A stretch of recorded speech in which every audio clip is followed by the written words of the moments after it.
Allez, bébé dame. Dehors.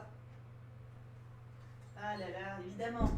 Évidemment, c'est quand je lance le stream que le bébé dame il veut sortir. Est-ce que vous êtes là? Ah, évidemment, Twitch, il me le tire pas, décidément. Ce début, bonsoir. Comment vous allez? Ah, et Twitch, il me met pas que je suis en stream. Twitch me brime. Il y a déjà du monde, oui. Je sais pas si vous m'entendez. Si, ça y est, je vois que vous me voyez. Je vois que vous me voyez, donc j'actualise. Et c'est good, je vous vois. Vous m'entendez ou pas? Oui, ça va, j'ai coucou Thibou, c'est que vous me voyez. T'es nouveau bébé d'un... Oui, Tata Nolan, spoil pas. Ceux qui ont pas Instagram, ils savent pas encore. J'ai une grande annonce à faire.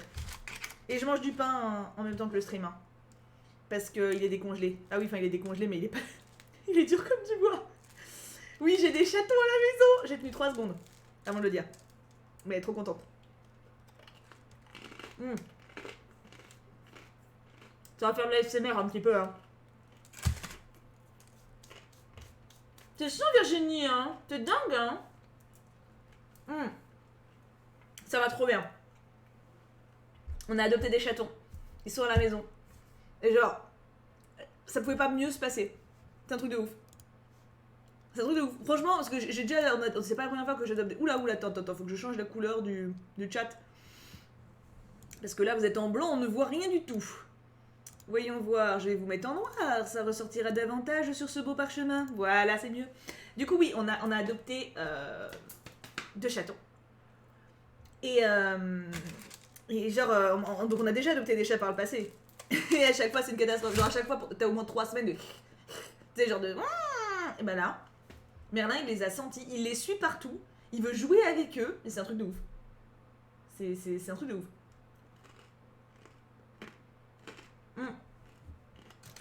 Je vais faire des bruits de cracotte dans le manger de ça. Ils ont un petit nom. Ouais, alors on a trouvé pour le gars. On n'a pas encore trouvé pour la meuf, parce que c'est un petit chaton et une petite chatoune. Donc le mec, on va l'appeler Rolly.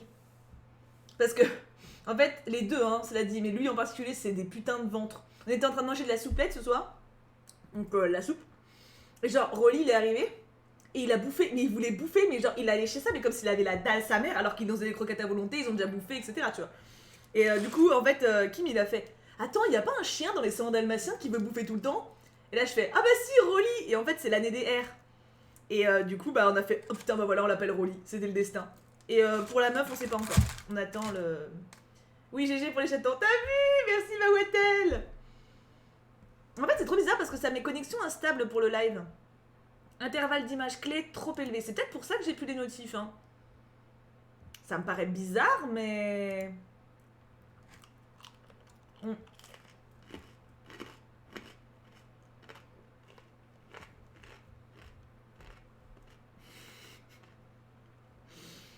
Regina comme prénom. Faut trouver. Ah, actuellement, c'est joli le nom qu'elle a, c'est Raven. Comme dans Marvel. En plus, c'est le personnage de Mystique, j'adore, mais en vrai, quand on appelle nos chats, tu sais, on va pas faire Raven, come here, my dear. Non, à part en stream, tu vois. Dans la vraie vie, on a plus une voix classique, quoi. Oh, c'est bizarre, Princessa. Ouais, mais en fait, le nom de Raven, il est trop beau. Mais ça colle pas pour comment on appelle nos chats. Donc du coup, non. Du coup, ça sera pas Raven. Même si son nom est provisoire et très beau, mais il nous faut un nom plus facile pour nous, tu vois. Ah, on les a, Tana, ils sont à la maison. Ils sont chez moi. Ça y est, ils sont à nous. Ils sont à nous. On a des bébés dames, quoi. Plein de bébés dames. Rasputin. Non.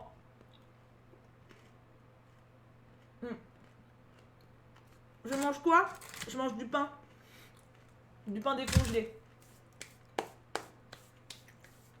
L'unité Twitch, elle a mis du temps. Bah décidément, c'est la merdouille, hein. Alors, je regarde un peu ce qu'ils me disent. Intervalle d'image clé trop élevé. Est-ce que je peux le changer, ça? Je sais pas, en vrai. Je sais pas, l'intervalle d'image clé... Bah, c'est à 0. C'est-à-dire que c'est un automatique. Ouais, c'est bizarre. Parce que je pense que c'est à cause de ça que ça me fout... que j'ai un souci de notif. Attends, je vais baisser un peu le truc parce qu'on voit beaucoup... voilà. On voyait beaucoup le haut de ma tête. Tu vas aller voir sur Insta, c'est bouilli. Et encore, on les voit pas bien sur Insta, j'ai juste montré de loin. Hein. Rosette comme la charcuterie. Mais ils sont tellement mignons. À quoi ils ressemblent? C'est mieux de savoir quelle couleur ils ont pour leur nom. La chatoune, elle est tigrée normale. Et lui, il est tigré mais gris. Donc trop beau. En fait, on allait les chercher tout à l'heure, Tana. En fait, en gros, c'est super mal poli de parler en mangeant. Hein. Bon. En gros, j'ai actualisé un baboubou connexion. Alors, à la fin du stream de tout à l'heure, je quitte, tu vois. Et là, je vois, j'ai un message qui mais un message qui arrive quand je le quitte. S'il vous plaît, appelez-moi quand vous avez le temps. Et c'est la meuf, tu vois, des chatons. Du coup, je l'appelle.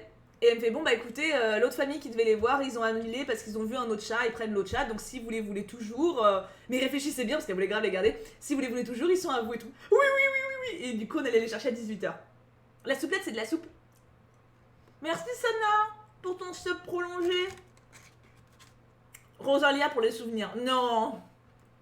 Non. Ah, désolé, fan d'Undertale. Peut-être que tu jouais à Undertale. Tu manges quoi? Je mange... Ça vous obsède, ça. C'est du pain décongelé.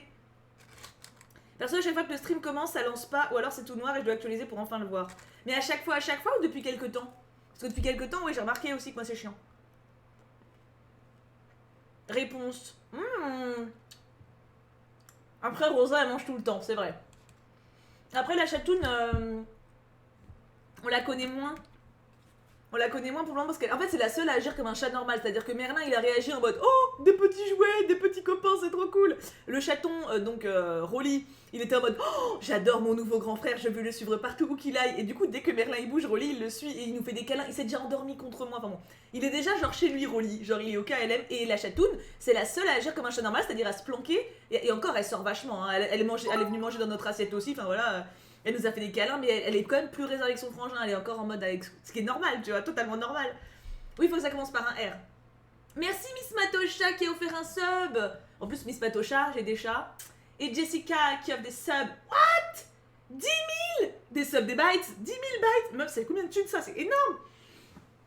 Jessica, tu es folle. Riri bouffe tout. Oui, c'est vrai. Oh, vous avez lancé le train de la hype. Oh là là, parce que Sakura Yuki, tu as lancé le train de la hype. J'aime beaucoup trop tes lives, ça me détend. Et au passage, c'est Sakura Yukigi. Putain, à chaque fois, je dis Yuki en plus. Je vais jamais m'en rappeler, meuf, je suis désolée. C'est le train de la hype. Oh, on est déjà au max en fait. Je pense que c'est Jessica qui a tout fait péter. Quel âge a Merlin? Il a 4 ans. Merci Chochette pour ton sub. Et merci Nolan. Tiens un peu de sous pour que tu sois pas plus obligé de manger du pain décongelé. C'est bon le pain décongelé. Merci. Alors en gros, si vous... Alors, je vous explique le train de la hype pour ceux qui ne savent pas. Si vous offrez un sub, que vous êtes sub, enfin que vous devenez sub, que vous offrez des bytes, en gros ça vous fait pas, vous participez au train de la hype et vous gagnez un emoji bonus. Voilà. C'est une espèce de petite animation autour de ça. Ruby, ouais. Ils ont quel âge les chatons? Ils ont 2 mois. Je les ai récupérés. Alors c'est une association sur, enfin pas que sur Grenoble, mais du coup là c'était sur Grenoble. C'est une association et qui recueille les chats et qui les place. Donc j'ai récupéré les chatons dans une famille d'accueil. Go Robo Copito. Roxy. Rowan. Merci Miss Matosha. Mais vous êtes foufou ce soir. Il y a Wattel et Jessica qui conduisent le chouchou. Ah bah là... En fait, le chouchou, il était déjà quasiment à la fin du chouchou, avant même qu'il soit lancé. Robin. Rebelle. Ouais, mais Rebelle, ça risque de faire une casse-couille après. Rémi. C'était le nom de mon premier amoureux. Un de mes premiers amoureux. Merci Virginie qui a offert un sub, c'est trop gentil. C'est trop chouki. Raja. Tu savais pas ce que c'était que la Didi d'avant, Misaki? Ah oui. Moi, tu as compris les trucs d'avant, tu vois. Famille d'accueil de chats comme fait Frozen Crystal. Ouais. Sauf que eux, ils font partie d'une assos, quoi. Je crois pas que Marie, elle fait partie d'une assos. Marie, je crois, elle l'a fait d'elle-même. Il allait trop vite pour nous, ce train. Ah non, mais là, vous l'avez fumé, le train. Rennes. Rennes, c'est joli. Mais pas assez drôle. On aime bien les trucs un peu marrants, tu vois. Genre, Rolly, c'est marrant. Merci, Tornade. GG pour les bébés chatons, tu nous les présenteras bientôt en vidéo. Oui, ou la semaine pro ou dans 2 semaines. Mais je ferai une vidéo pour les annoncer parce que, en soi, Twitch, vous les êtes au courant, Instagram sont au courant, mais pas YouTube. Même si en soi, maintenant, YouTube, c'est vous, hein, mais... Tu peux les montrer en live. Ils sont pas dans le bureau. Je vais fermer la porte. Ils ont tout l'appartement. Ils connaissent tout l'appartement. À part les toilettes, la salle de bain et mon bureau. Bureau, je le rouvrirai demain. C'est ça, Nolan, exactement. J'ai envie d'adopter tout plein d'animaux maintenant. Ah, bah c'est trop bien. Mais en vrai, c'est un peu le destin parce que... Enfin, ça fait un moment qu'on voulait adopter à nouveau avec Kim. Parce qu'on a perdu Léo, du coup, notre premier chat. Et il a fallu le temps que Kim fasse son deuil, mais honnêtement, ça fait plusieurs mois que Kim me dit putain, faut vraiment qu'on en prenne un. Parce que Merlin, ça se voyait qu'il était en manque de compagnie, vraiment. Et donc j'avais regardé sur l'association, et j'avais envoyé un message pour un autre duo à la base. Mais ils ont été adoptés. En fait, ils sont adoptés très très vite, les chats. Et du coup, j'ai attendu. Merci Tornade, mais t'es trop gentil, Mavic. Coucou, comment tu vas? Tes chatons sont si choux, Merlin s'y fait. Mais Merlin, il les suit. Merlin, il y a aucun souci. Il veut jouer avec eux, sauf que Merlin, il sait pas jouer, du coup, il donne des tatanes. Mais ils jouent ensemble et tout. Il a à peine craché une seconde. Il a fait ça un moment, mais c'est tout. Parce qu'il y en a un qui s'était approché. Mais en fait, les petits connaissent les codes des chats. Du coup, c'est trop bien. Franchement. Du coup, qu'est-ce que je disais? Oui, donc en fait, on voulait adopter des chats. Ça fait un moment qu'on voulait adopter un autre chat. Et moi, j'avais en tête d'en adopter 2 d'un coup. Parce que j'aime bien le nombre de 3. Si t'en adoptes 2 d'un coup, bah du coup, eux sont moins traumatisés en arrivant. Et pour celui qui est déjà en place, il n'y aura pas d'autres traumatismes quelques années après parce que t'en as déjà 3, tu vois. Et c'est l'année des R, Vic. Et du coup, en fait, donc j'ai regardé sur cette association. Il y a 2 duos comme ça qui m'ont bien plu, mais ça s'est pas fait. Mais tu vois, c'était pas des coups de cœur. Le premier, si. Le premier, c'était un petit coup de cœur, mais bon, ça s'est pas fait, ça m'a pas traumatisé. Le second, bon, c'est juste que j'ai trouvé cool, mais en soi, ça suffit, tu vois, parce que c'est juste une annonce, donc voilà. Et mais ça s'est pas fait, parce qu'ils ont été adoptés avant. Et eux, je vous jure, j'ai vu l'annonce. Je me suis dit, je les veux à la maison. Enfin, genre, c'est eux que je veux en fait.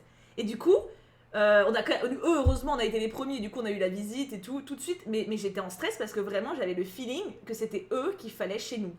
Mais une certitude, un peu comme quand Kim m'a embrassé pour la première fois, tu vois. Mais c'est trop mes bébés, quoi. Réa, c'est joli. Rafiki, t'es une meuf. Ouais, une émoticône. Risotto.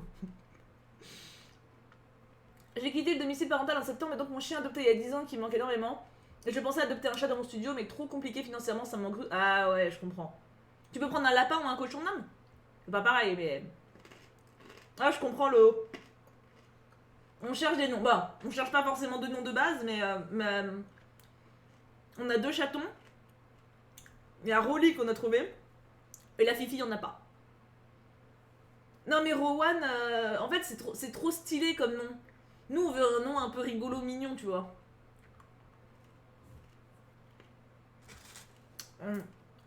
C'est quoi le nom de la sauce? Attends, bouge pas.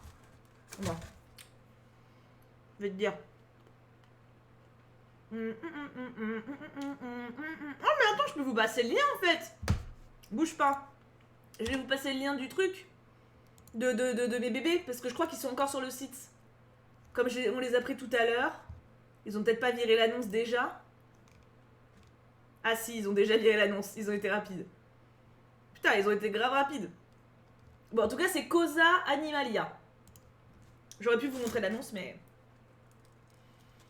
C'est quoi le film de la semaine? J'ai loupé la story. Regarde, attends, mais j'ai fait exprès un système. Regarde sur la page principale d'Instagram, il y a un emoji popcorn dans les stories épinglées, et c'est là qu'il y a le film de la semaine de marqué. Dis-moi si tu trouves pas, je te dis ce que c'est. Petit bout, petite anecdote, je regarde un film avec l'actrice Harley Quinn. Ah, sympa. Ri, je vais pas l'appeler Ri. Roby. Ronron. Roblochon. C'est une meuf. Non, enfin un truc un peu mignon. Pas qu'elle me déteste quand elle sera ado. Qu'elle pourra comprendre que je l'ai niqué. Risette, Rivière, non, trop bourgeois. Moi, c'est un chat du peuple, tu vois. Rosetta. Oh, moi, ça fait penser au nom dans La Belle et le Clochard. Rosita, nanana, Chiquita, Rosita, fleur de Java ou je sais pas quoi. Et il paraît qu'il est trop bien le film de... Ah, parce qu'en fait, pour ceux qui savent pas, sur Instagram, j'ai un concept, c'est que tous les vendredis, je donne un film, on le regarde pendant la semaine, et le vendredi suivant, on en parle. Et du coup, cette semaine, c'est le film Enola Holmes, qui est sur Netflix. Tu vois, je t'ai aidé quand même. Oh, Roulietta. Ravioli. Oh, c'est mignon. Oh, mais c'est pas... Rubella. C'est ça. Rosita Chiquita, Juanita Chihuahua. Roussette, ça fait vache. Non, j'ai pas vu, Katia. C'est pas le truc de cul, ça 365. C'est pas le truc où t'as un mec et une meuf et le mec il séquestre la meuf et elle a un an pour tomber amoureuse de lui. Roulietta. Non, j'ai déjà une Roulietta dans l'équipe, ça suffit.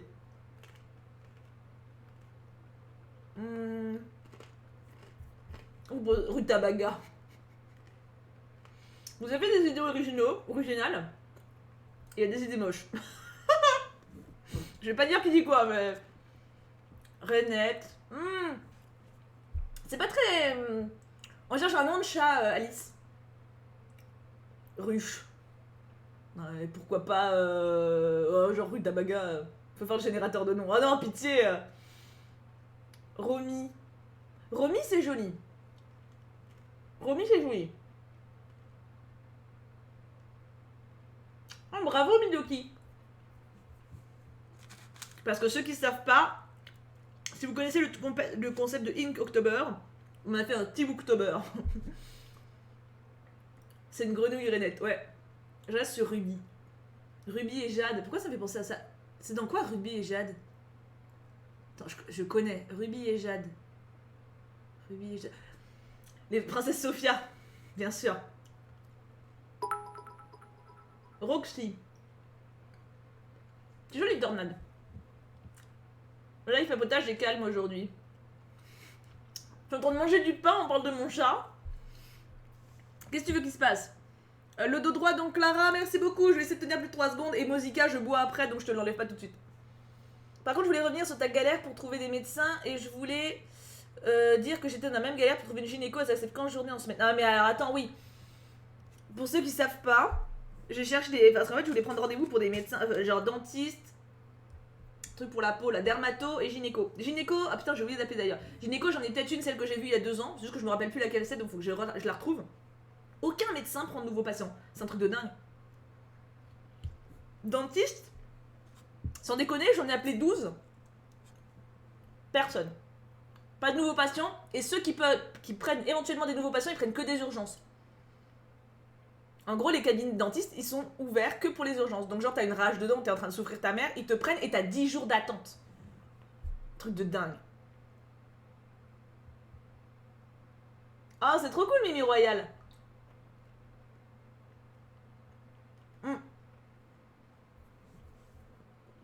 En vrai, c'est grave, hein. Franchement, il n'y a plus de médecins, quoi. Et en plus, ce que j'ai trouvé abusé, il y a une réforme là qui est... Enfin, apparemment, il y a un truc qui est passé. Comme quoi, maintenant, on va payer plus aux urgences. Quand tu vas aux urgences. Parce qu'en gros, là, c'est-à-dire que si tu as mal actuellement quelque part, faut que tu ailles aux urgences parce que, genre, médecin, tu peux pas avoir de rendez-vous, tu vois. Si vraiment t'es en PLS. Et j'habite à Grenoble, hein. J'habite pas dans un village paumé. Non, j'habite à Grenoble, quand même. Et en gros, là, maintenant, quand tu vas aux urgences, et bah, la part que tu vas payer va être plus élevée. Super. On est content. Je suis allée sur Doctolib. Quand personne ne prend de nouveaux patients. C'est un truc de ouf. Merci Marion pour ton subprime. Non, Sakura aussi, on a du vent. Il y a plus de médecins dans les villes plus petites. Non, mais c'est un truc de dingue. Je comprends pas. Arrêtez avec les noms. J'ai fini mon pain. Ça y est. Je vais pouvoir me tenir de manière correcte envers vous. En vrai, je sais pas si c'est à cause du Covid. Hein. Parce que déjà, l'année dernière, j'avais cherché un dentiste et j'avais pas réussi à trouver. Il n'y avait pas le Covid l'année dernière. Merci Glola pour ton subprime. Merci beaucoup, ma douce. C'est mignon ton pseudo Glola. Marion Illustration, du coup, tu fais des dessins? Je sais. Intuition. Je termine mon noms avec un incontournable Rihanna. Oh, en vrai, Rihanna, ça peut être fun. Genre, c'est la star et tout. Tu m'as donné faim et ripé. Ça, t'inquiète, je mange plus. En vrai, oui, en rediff, je reverrai les noms peut-être. C'est mignon, Nolan. Ouais, je sais, c'est un concept. Ah, l'ophtalmo, j'ose même pas y penser. L'ophtalmo, j'avais réussi à avoir un rendez-vous parce qu'en fait, il y a des trucs, il y a des espèces de cliniques avec genre 15 ophtalmos à l'intérieur, mais du coup, c'est genre l'usine quoi. T'as pas un vrai suivi, t'as pas un médecin, t'as pas. Tu tombes sur n'importe qui, t'en as qui sont très nuls, t'en as qui sont très bons. En gros, ça dépanne quoi. Et bah, ophtalmo, j'ai eu ça. Hein. Ophtalmo, j'ai eu que ça en fait. J'ai pas eu le choix, j'ai cherché un ophtalmo vraiment en consultation classique, tu vois, bah il y avait pas, c'était impossible. Donc je suis allée dans ce truc là, et au moins l'avantage c'est que ça y va, tu vois, donc. Attendre 6 mois pour un rendez-vous annulé. Oh putain, abusé. Fait chaud. J'en ai parlé à ma mère de la vidéo crop top, elle m'a dit qu'à un moment il y a des limites et qu'on est au collège, j'ai été choquée. Bah en fait c'est pas la même. Qu'il y a une limite, enfin encore une fois, il y a une différence entre son opinion par rapport à ce qui est accepté dans un établissement scolaire, et ça pour le coup ça peut être très varié, t'en as qui peuvent vouloir un truc très classique, t'en as qui peuvent vouloir un truc plus libéré, ça c'est personnel. Par contre, ce qui n'est pas négociable pour moi, c'est le fait qu'on doit pas mettre des prétextes sexistes à ça. Pour le coup. Ah non, mais Princessa, gynéco, si j'arrive à retrouver celle de l'année dernière, j'aurai un rendez-vous très vite. Mais en fait, plus personne ne prend de nouveaux patients. Et ça, ma belle-mère, elle est dentiste. Et du coup, elle nous l'a dit, et elle prend toujours les nouveaux patients. Mais elle a expliqué que, en fait, elle a dit tous ses confrères, ils le font pas. Et du coup, t'as trop de gens, ils ont pas de soins. C'est un truc de ouf, hein. Oh, c'est mignon, Tiffany. Ah, c'est gentil, Clara. Pour la vidéo sur les crop tops, j'ai essayé de juste être sincère et dire ce que j'en pensais, mais j'ai vu trop de trucs passer, en fait, ça m'a saoulé. Je trouve ce débat étrange mais discutable. Je sais pas si vous comprenez ce que je veux dire. C'est un peu vague, Sakura. J'ai mal aux dents depuis 1 mois, j'ai dû prendre des antibiotiques et après j'apprends qu'il était en congé 1 semaine. Putain, abusé. C'est chaud, hein, petite mère. Mais ouais. Mais j'aime bien faire des vidéos comme ça, genre crop top, où je parle de trucs sérieux ou quoi. J'aime bien faire ce genre de trucs. Faut que je le sente, mais. Nous, tout pose problème. Les jupes, les hauts en général, les shorts. Ouais. Mon mec qui a regardé la vidéo, il a fait, je suis d'accord avec elle. Ah, bah t'es un bon garçon, Joël. Garde-le bien. Vous parlez de quoi en fait? On parle de 3 sujets différents. Thibaut, j'ai un crush dans ma classe et je pense que c'est réciproque. Ah, bah profite-en avant d'être confiné. Dépêche-toi, déclare-toi. Merci, Tornade. En tout, t'as offert 27 abonnements, c'est énorme. Si tu peux encore, pour le chouk des filles, il vous reste 2 jours. Donc lâchez-vous, c'est jusqu'au 5 octobre. Ma soeur a pris Disney+, elle m'a passé ses codes, je vais littéralement squatter son compte. Je vais enfin pouvoir revoir les séries de mon enfance. Oh, trop cool.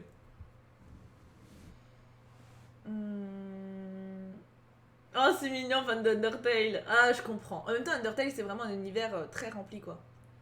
Tu penses qu'il y aura encore un confinement? Je pense pas que ce sera un confinement comme on a eu. Genre, pas le droit de sortir, sauf cas d'urgence, etc. Je pense pas qu'ils vont pouvoir tout fermer. Mais ouais, ça part en clou. Enfin, là, je pense en gros, genre les grosses villes, elles sont en train elles ont négocié pour qu'on soit pas en rouge pour que les bars et restos restent ouverts. Mais c'est temporaire. Je pense ils vont pas avoir le choc. Quand j'étais au collège, c'était les mêmes règles pour tout le monde. Je comprends pas que ça ait changé autant en si peu de temps. C'est pas que ça a changé. En fait, officiellement, c'est les mêmes règles pour tout le monde. Sauf qu'en fait, dans la pratique, c'est pas appliqué. C'est ça le truc. Et sauf que maintenant, on s'en rend plus compte aussi.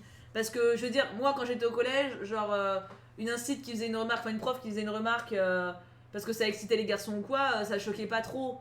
C'était pas la même époque, hein. Maintenant, ça choque. Et c'est bien. Donc, mais ça, je trouve que. Je trouve que c'est pas. C'est pas le même débat, tu vois. De dire que tu veux pas une tenue. Enfin, tu veux pas te décolleter, par exemple, ou tu trouves pas ça adapté, ça, c'est une opinion perso. Mais ouais, aller balancer que c'est pas pour exciter les hommes, ça, c'est déplacé de ouf, quoi. Ah ouais, ouais, tel. Ah putain, tu vois. Est-ce que c'est normal si on est avec un mec, on peut penser à un autre mec? J'aimerais bien ton avis là-dessus. Oui, totalement. Totalement. Après, il faut voir.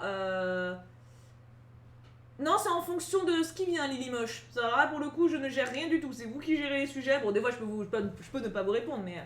Du coup, ouais, non, faut pas t'inquiéter. Après, ce qui peut que des mecs te plaisent quand t'es en couple, c'est normal. Par contre, que tu fantasmes dessus en mode que ton mec te plaît plus, ça, c'est y a des questions à se poser. Nous, on a des tabliers pour les meufs et les gars n'en portent pas. Et quand on demande pourquoi, ils nous disent que les gars n'ont rien à cacher. Mais non. Tu vois, voilà, ce genre de propos, c'est déplacé. En fait, il y a des... La vidéo de ce matin, il y a des commentaires en dessous, j'ai halluciné. Oui, il y aura une rediff sur YouTube. J'ai halluciné de ouf. J'ai trouvé ça dingue. Il y a tellement de commentaires déplacés qui sont dits par le corps enseignant, c'est fou. Genre des instits qui disent oh, tu vas pas t'habiller comme ça provoque, des proviseurs qui virent les meufs, enfin c'est un truc de... Je pense qu'on serait reconfiné pendant les vacances scolaires. Ah, peut-être. T'es pas con. Ça serait logique. Ta femme est toujours ultra sexualisée. Ouais, ça c'est un truc de dingue. Mais les mecs aussi, hein. Enfin les mecs ils sont rabaissés, c'est pas la même. Parce que les mecs ils sont considérés comme des chiens. Hein. Attends, je suis désolée, de dire à une meuf qu'elle peut pas s'habiller comme ça parce que le mec va lui sauter dessus ou va être excité, c'est vraiment considérer le mec comme un sexe sur pattes. Le mec est un pénis avec des pieds, quoi. C'est super vexant. En tant qu'homme, ça me dérange vachement. Hein. Franchement. Pour Noël, on va être confiné aussi, je pense. Oh, ouf, Noël, je suis pas sûre. Ah, de Musica, merci de m'avoir fait boire. J'ai oublié de te virer le truc. Pour Noël, je suis pas sûre, franchement. Noël, ils savent très bien que s'ils le font pour Noël, les gens vont trop gueuler. Et encore une fois, il y a le commercial. Hein. Le côté commercial qui... C'est bizarre, enfin, ça me fait un peu bizarre de voir un mur un peu vide derrière. Ah là, celui-là, ouais, faut que je mette des trucs. Faut pas écouter BFM TV qui nous dit qu'on sera confiné dans 3 mois. Oui, non, mais pas BFM, mais de manière générale. Je pense pas qu'ils vont reconfiner comme ils l'ont fait, parce que ça a trop niqué l'économie. Mais déjà, il y a tellement de magasins qui ont fermé, des choses comme ça. Mais ils vont essayer de limiter les trucs, quoi. Je pense, hein. C'est... Oh, pareil, ça, faudra que je me renseigne dessus. Mais j'ai vu, en fait, à la base, au dernier stream que j'ai fait, pas aujourd'hui, je sais plus quand c'était. Il y a quelques jours, il y a quelqu'un qui avait dit oh, Macron, il a fait une annonce, en gros, maintenant, l'école va être obligatoire à partir de 3 ans. Et tu vois, moi j'étais en mode ouais, bah, il voulait dire l'instruction, tu vois. Et en fait, donc sur le coup, j'ai pas relevé plus que ça. Ça avait été dit en stream, c'était pas un truc papotage en plus. Voilà, ça m'avait pas tiqué plus que ça. Et en fait, apparemment, bon, après, faut que justement, j'ai pas trouvé de source, donc j'ai pas cherché de source encore. Apparemment, là, niveau instruction, il y aura plus l'école à la maison. Genre, tu seras obligé quand tu dois. Parce qu'en fait, actuellement, l'instruction est obligatoire, l'école ne l'est pas. C'est-à-dire que si par exemple, t'as des problèmes sociaux, on va dire, de manière sociable, tu vois, genre t'es pas à l'aise avec les gens, t'es terrifié, enfin voilà, ou alors tout simplement pour des raisons pratiques, parce que tes parents déménagent tous les 2 mois pour des raisons professionnelles, et du coup tu dois avoir des cours à distance, etc. Il y a plein de plateformes qui permettent d'avoir des cours à distance, et donc d'être quand même instruit, tout simplement. Et en fait, ou même il y a des écoles qui sont pas dans le régime scolaire classique, qui proposent des méthodes alternatives d'éducation.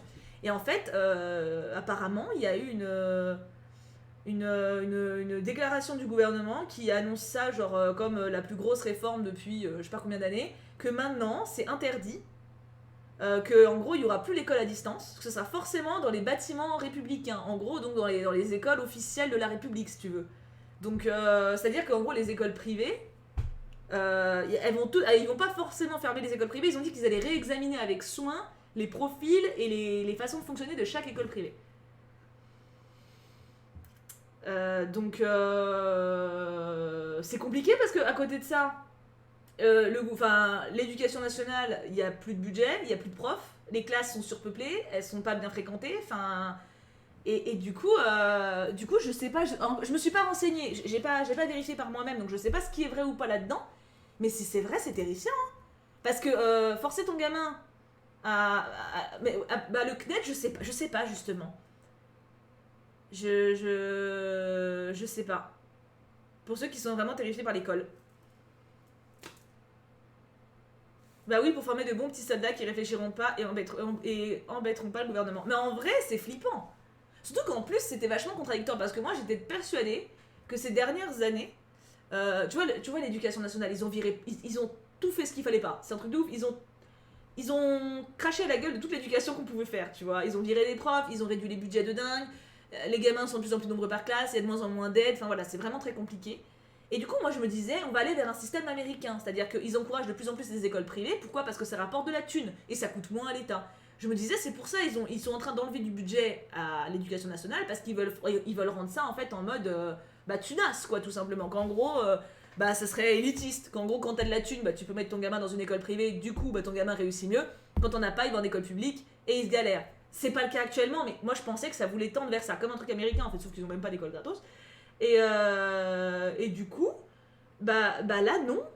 Ça veut dire que là, en gros, il est en train de dire non, non, non, non, non, on a tout défoncé, mais on veut pousser tout le monde encore plus là-dedans.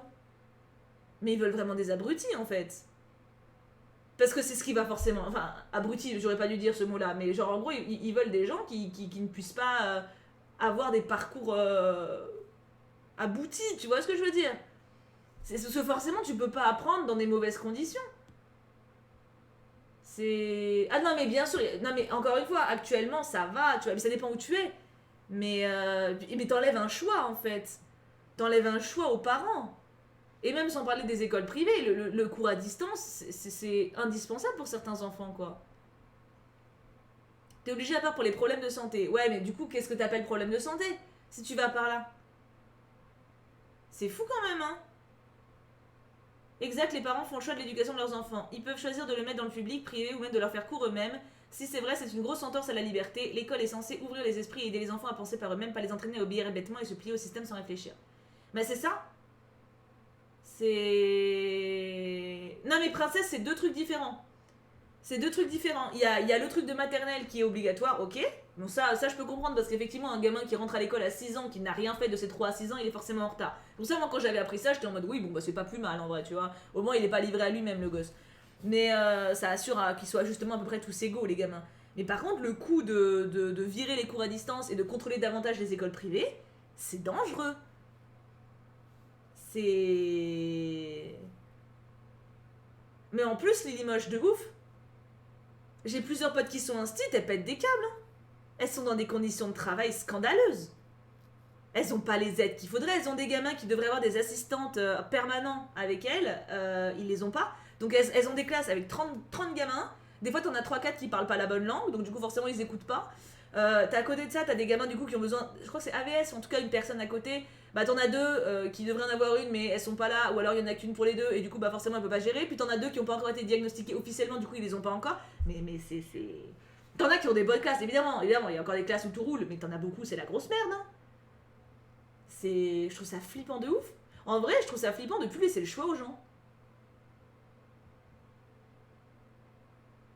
Je sais pas du tout à Roumire. C'est pour ça, en fait, en gros, j'ai vu ça, ça m'a fait flipper, mais j'ai pas vu le détail.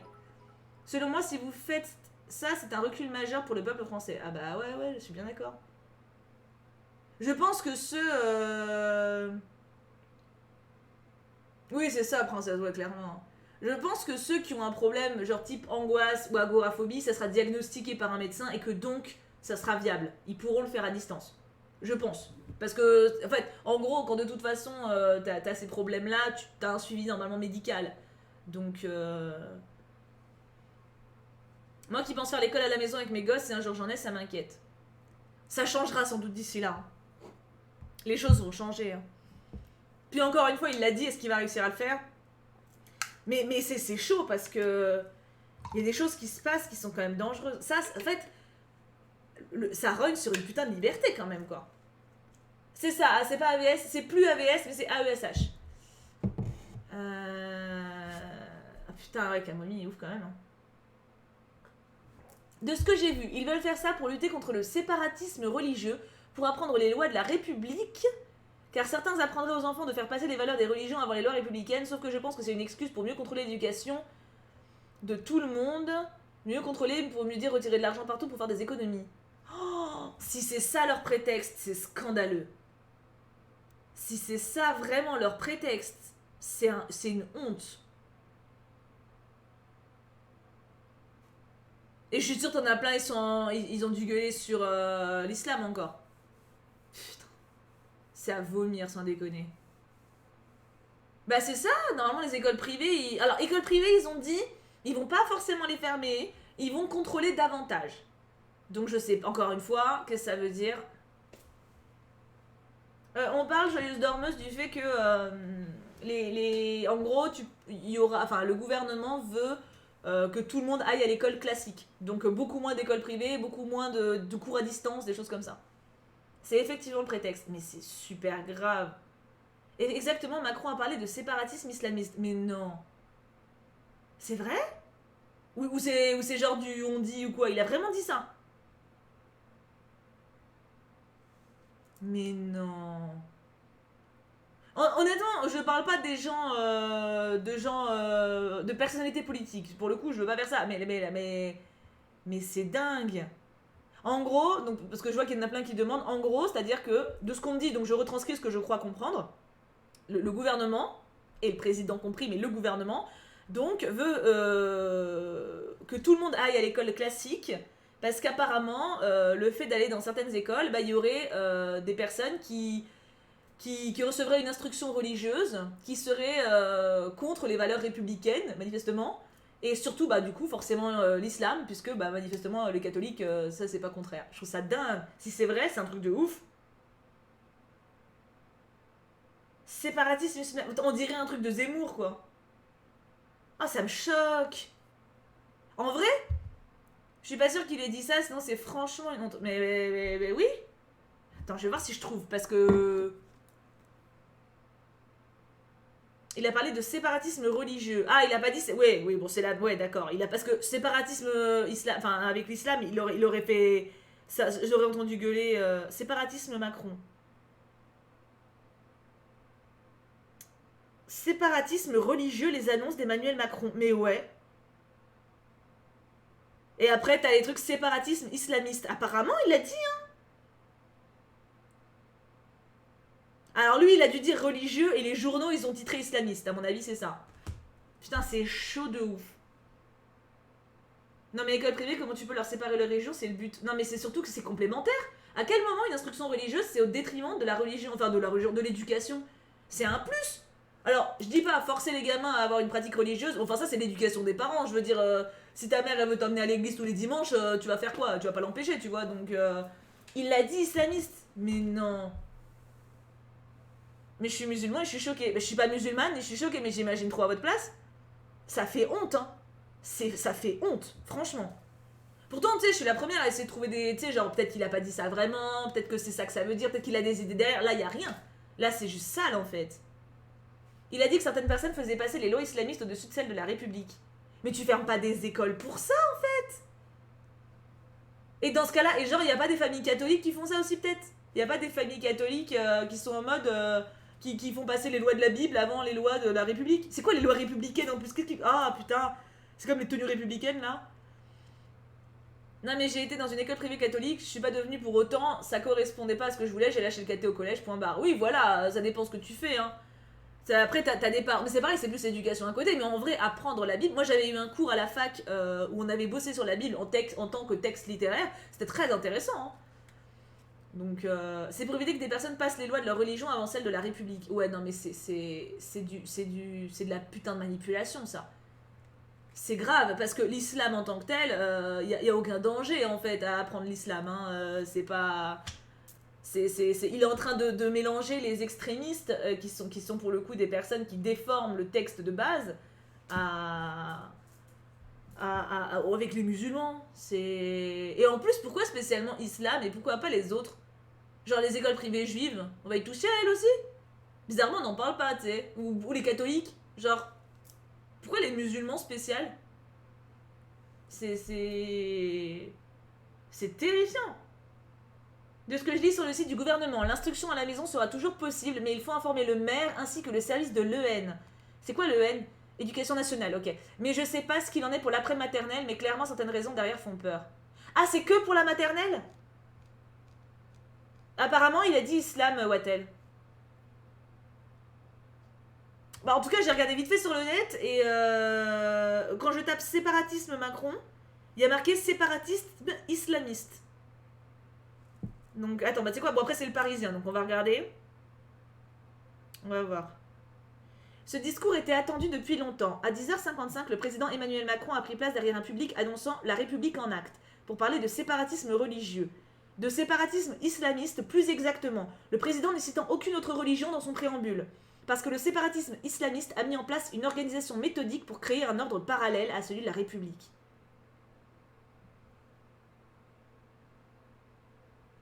Je ne comprends pas. On est d'accord que, attends, il n'y a pas d'abus de langage. Islamiste, c'est ceux qui pratiquent l'islam. C'est tous les musulmans, non? Ou islamiste, ça désigne ceux qu'on appelle terroristes.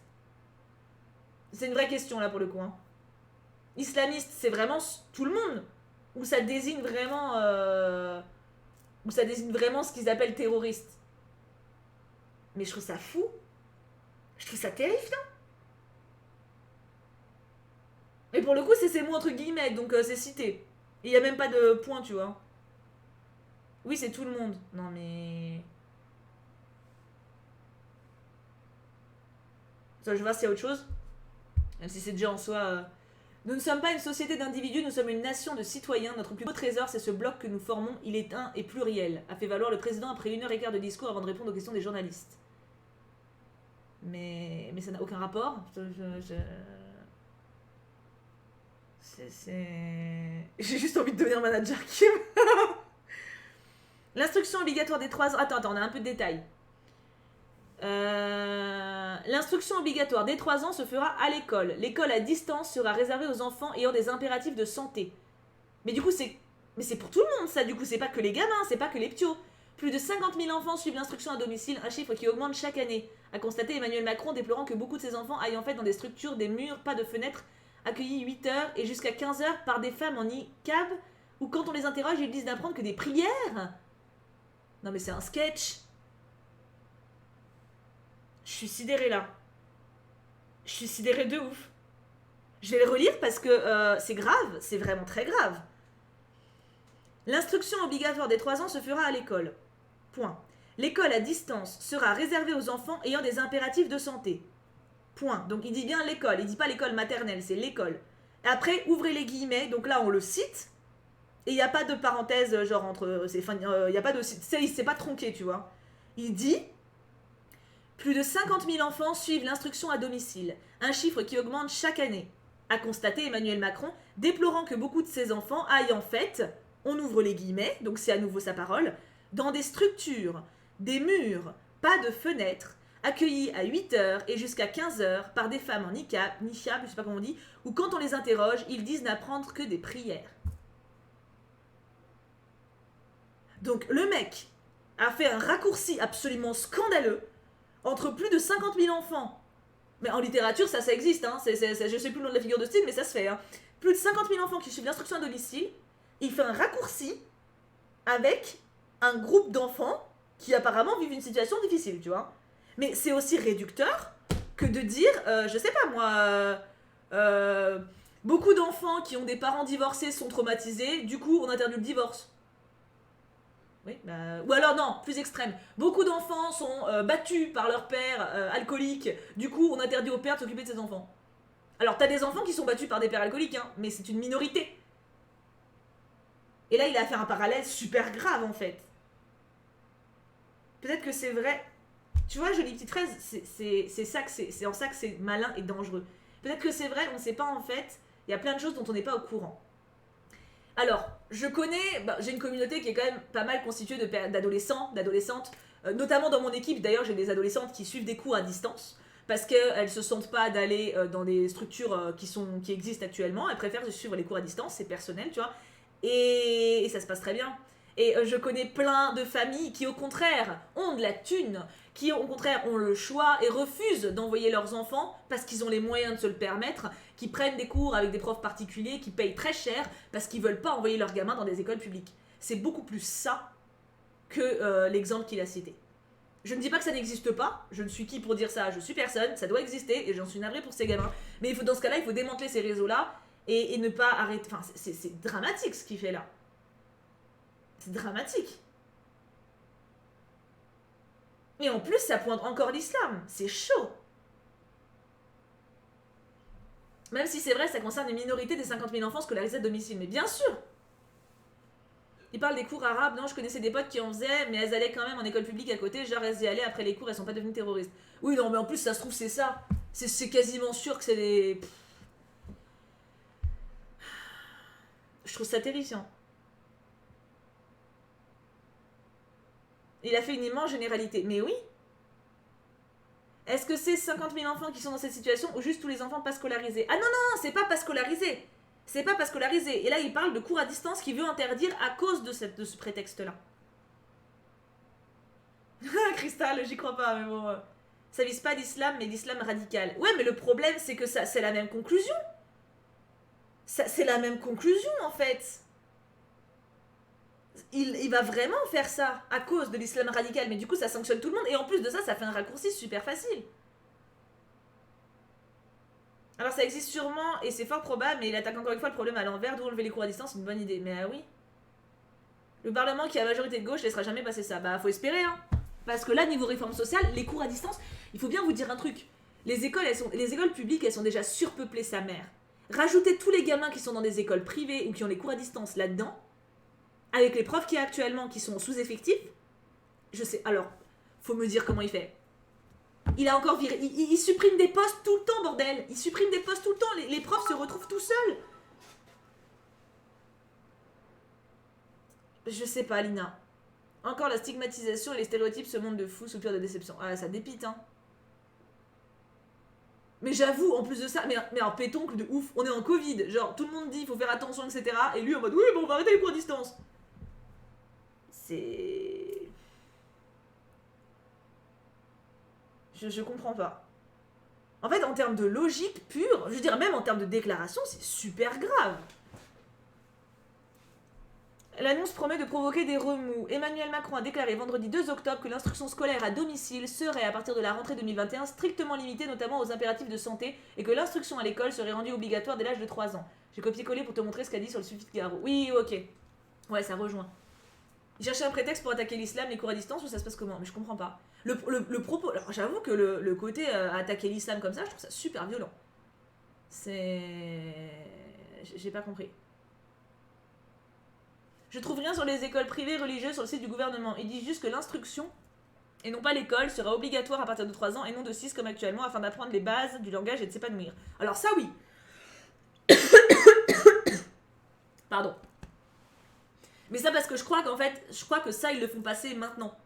Et je crois que ce qu'il a dit là, c'est il faut qu'il le fasse voter. C'est un projet ça en fait, c'est pas la même chose. Je crois que l'obligatoire à partir de 3 ans c'est passé ou ça va passer. Mais ça, à la limite, bon, rendre l'instruction obligatoire à partir de 3 ans, en vrai, c'est positif. Oui, t'as raison, je vais boire un coup. Ah bah, c'est Venrash, en plus, t'as raison, tu me fais boire. En vrai,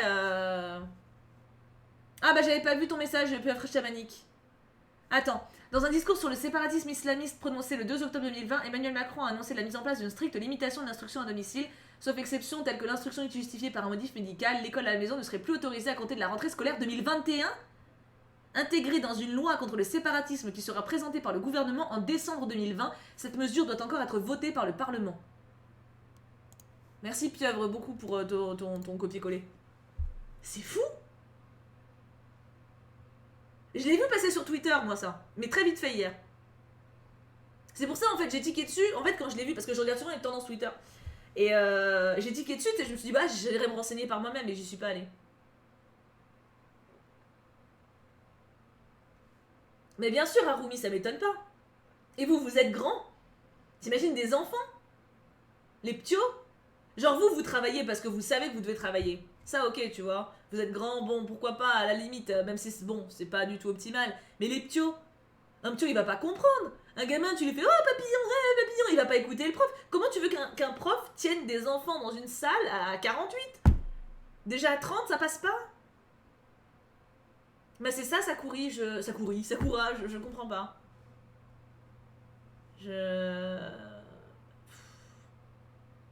Et puis en plus, franchement, enfin, je veux dire, faut respecter les parents qui veulent faire éduquer leur gosse chez eux. Apparemment, ils ont découvert une école où les élèves n'apprenaient rien à part des prières et c'est pour ça que Macron a fait ce discours. Alors, il serait peut-être temps qu'ils arrêtent de répondre, genre, face aux faits divers, en fait. Et qu'ils se concentrent sur le pays et sur le futur qu'ils veulent. Parce que, ok, il va gratter des électeurs du FN avec ce truc-là, mais je veux dire, est-ce que c'est vraiment important? Genre, c'est pas des people, ils sont pas censés répondre au tac au tac.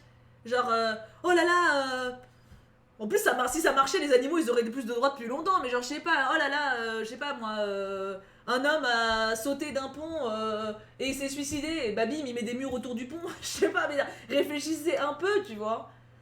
C'est clairement une décision prise à l'arrache, là. Et les mots employés, ils sont forts. Faut pas qu'il généralise tout, faut qu'il arrête. Mais oui, bien sûr qu'il faut pas généraliser. Notre devise liberté, égalité, fraternité, c'est la plus grosse blague du siècle. Ouais. Déjà, faudrait qu'on ait plus autant de vieux partout. Dans les gouvernements, je veux dire. Genre qu'on laisse un peu de jeunesse. Ce serait bien. Quoique il est pas vieux, lui. Ça marche même pas. J'espère que la loi sera pas votée. Putain, moi aussi. Hein. Le problème, c'est que les lois sur l'éducation... Y a pas beaucoup de gens qui gueulent. Enfin, y a des gens qui gueulent, y a des étudiants qui gueulent, mais est-ce qu'on les écoute? Thibaut, tu penses quoi de 2021? Qu'est-ce que tu veux que j'en pense? On n'y est pas encore. Il faut mettre en place un truc national. Il veut mettre en place un truc national pour un problème local. Exactement. Exactement. Je sais pas, Mouche, j'en sais rien. Peu importe le niveau, je pense que ce soit envers les enfants, les profs, les parents, je trouve ça ahurissant de voir ce projet-là. Déjà que c'est pas facile à 30 ans en cours, alors en plus ça serait pire, j'ai vraiment du mal à comprendre. Mais de ouf, et puis en plus ça prive les alternatives. Ça prive des alternatives que les gens veulent choisir pour l'éducation de leurs enfants. Si vraiment tu veux faire ça, il faut que tu aies un système d'école en béton en fait. Il faut vraiment que tu aies une éducation nationale excellente. Et il a fait que la plomber. Tout a été plombé en masse en fait. Donc je comprends pas. Et en plus, virer les écoles privées. Bon, ça il l'a pas dit. Ça il a dit, il négocie, tu vois. Mais virer même les trucs à distance, ça fait de la thune en moins. Nous on est 24 dans ma classe et les profs ont beaucoup de mal à nous tenir. Alors je vais même pas imaginer 30 ou 40. Mais t'imagines? Y a plus... Mais en fait, le truc, c'est pourquoi les gens aussi vont dans des écoles privées, c'est parce que. Bon, après, faut de la thune encore une fois, hein, c'est pas égalitaire non plus. Hein. Mais école privée, tu peux choper pour les ptios, en tout cas, pour les enfants. T'as beaucoup les écoles Montessori, je crois que ça s'appelle. J'ai mon vendeur d'olives au marché, il me disait que sa fille, elle y avait été l'année dernière et que, en fait, pour ça, le truc, ça dépend des écoles, t'en as qui sont bonnes, t'en as qui sont pas. Et l'année dernière, elle avait pas aimé et ils sont 15 par classe, 10-15. C'est parfait, genre, t'as ce luxe-là de pouvoir avoir du temps pour les enfants. Le pays des droits de l'homme et de la liberté, on s'en éloigne de plus en plus. Le problème, c'est qu'est-ce qu'on a comme alternative? Parce que... En fait, je dois avouer, moi, de base, la politique, ça m'intéresse pas parce que je les trouve tous corrompus, en fait. J'ai pas l'impression que le fait que j'aille voter pour Tartampion plutôt que pour Bidule, ça va changer quoi que ce soit parce que je trouve l'un aussi mauvais que l'autre. J'avoue que j'y crois pas, tu vois. Et c'est pas bien, je pense, parce que en vrai, le droit de vote, c'est bien, tu vois. On s'est battu pour ça. Moi qui, en plus, ai tendance à dire on s'est battu pour nos droits, faut les revendiquer, etc. Mais j'avoue que quand je dois voter, j'y crois pas. J'aimerais bien juste, moi, bon, c'est peut-être très con, hein, mais j'aimerais juste quelqu'un qui soit honnête, en fait, et qui dise ok, bah vous savez quoi, c'est la merde. Moi, je pense faire ça. J'aimerais bien essayer de faire ça. Bon, je suis pas sûre d'y arriver, mais je vais essayer. Et si j'y arrive pas, bah je vous le dirai. Juste pas être prise pour un con, en fait. Juste, voilà, quelqu'un qui annonce, enfin voilà, qui sait qu'il a des faiblesses, qui sait qu'il connaît pas tout et qui veut faire de son mieux.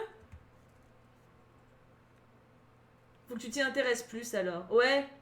Mais je sais, enfin, j'ai des amis qui s'y intéressent beaucoup à la politique.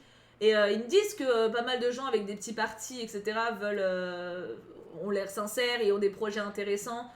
Mais c'est vrai que le problème, c'est que vu le système qu'on a actuellement, bah les petits partis, nous, bah, ils émergent pas, quoi. Il y a que les gros blocs. Donc, les choses honnêtes en politique, c'est une chose rare. Bah oui, les gens honnêtes, pardon. Oh, Clara.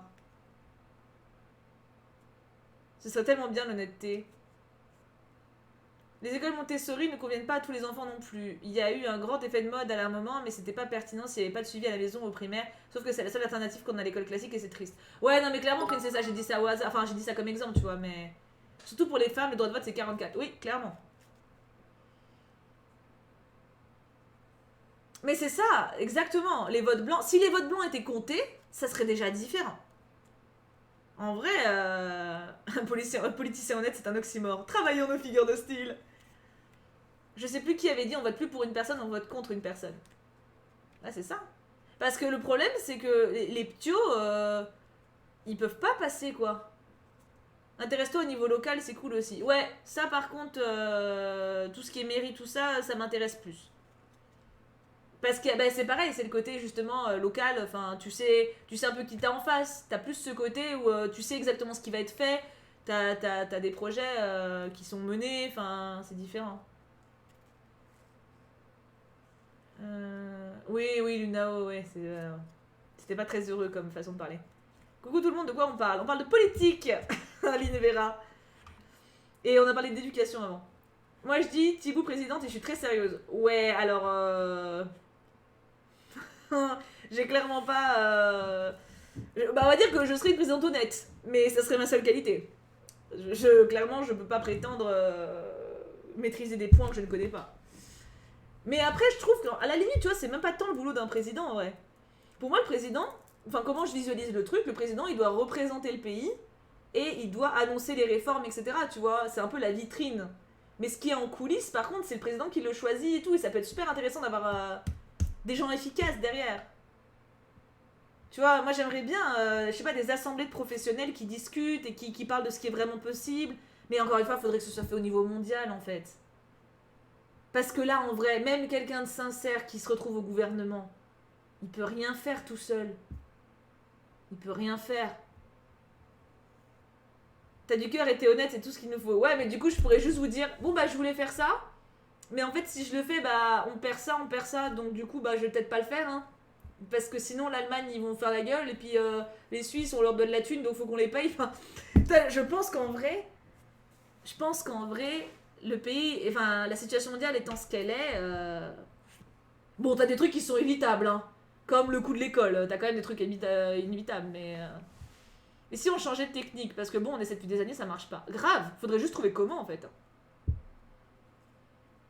Oui, j'ai vu que Donald Trump a acheté le Covid, j'ai vu, j'ai vu. Et j'ai vu, c'était marrant, j'ai une amie qui m'a partagé ça parce que c'est que j'aime bien tout ce qui est sorcière, tout ça. Il y a eu un tweet qui a passé qui était marrant, avec des. Genre, Trump attrape le Covid un soir de pleine lune au 31 octobre pour un sabbat, osez dire que les sorcières ne sont pas de retour, un truc comme ça, c'était marrant. Mais je pense que. Je pense que même si on peut pas tout changer au niveau mondial, il y a quand même des choses à faire au niveau national quand même. Tu vois, des trucs qu'on peut. Parce que les budgets en soi, ils en trouvent du pognon. Ils en trouvent du pognon pour des trucs. Donc, je pense qu'il y a des trucs qui sont quand même. Tu vois, genre le coup des écoles là. Des trucs. Tu te dis, mais. En fait, des fois, je me dis, si ça se trouve, il a fait un pari avec quelqu'un. Genre, jusqu'à quel point les gens ils vont pas m'aimer. Tu sais, genre. Vas-y, qu'est-ce que je pourrais dire pour qu'il m'aime encore moins que maintenant? Vas-y, je vais parler de séparatisme islamiste. Allez, papa.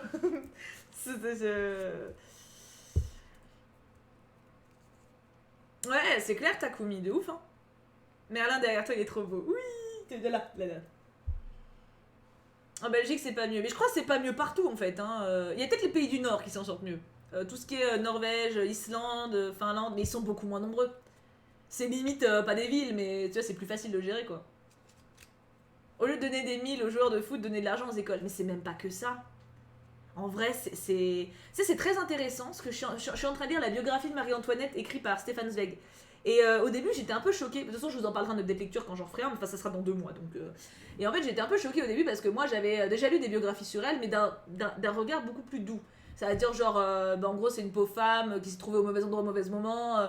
Elle était pas prête, elle a vécu beaucoup de contrariétés, beaucoup de problèmes. Tu vois, un peu un truc gentil pour elle, tu vois. Et en fait, Stéphane Zweig, il l'attaque vénère. Alors, il est pas méchant, au contraire, hein, enfin, moi j'en suis qu'encore au début, elle est encore en odeur de sainteté, mais il dépeint vraiment son caractère et les erreurs qu'elle a faites, tu vois. Et par exemple, il parle de la thune. Et genre, il le dit, il fait, elle était pas méchante, elle était juste naïve dans sa bulle. Pour elle, en fait, toute la vie de Marie-Antoinette, elle est jamais allée plus loin de Paris, Paris-Versailles.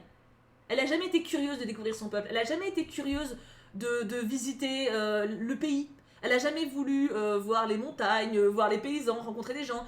Paris, quand elle y allait tous les soirs quasiment pour faire la teuf. Elle a jamais rencontré des gens du peuple, des gens qui avaient faim, des gens qui galéraient. Elle était vraiment dans son monde.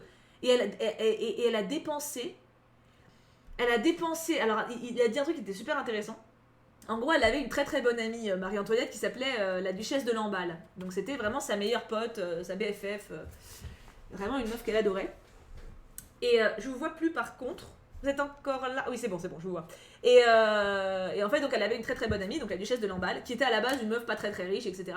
Et en fait, elle a adoré cette meuf. Elle a eu un coup de cœur amical pour elle. Du coup, elle lui a donné de la thune. Elle lui a fait des cadeaux de partout. Elle a élevé toute sa famille pour que tout le monde soit bien à la cour, etc. La duchesse de Lamballe, donc la meilleure amie de Marie-Antoinette, a coûté plus cher à la France que les maîtresses de Louis XV, donc Madame de Pompadour, et que la maîtresse de Louis XIV,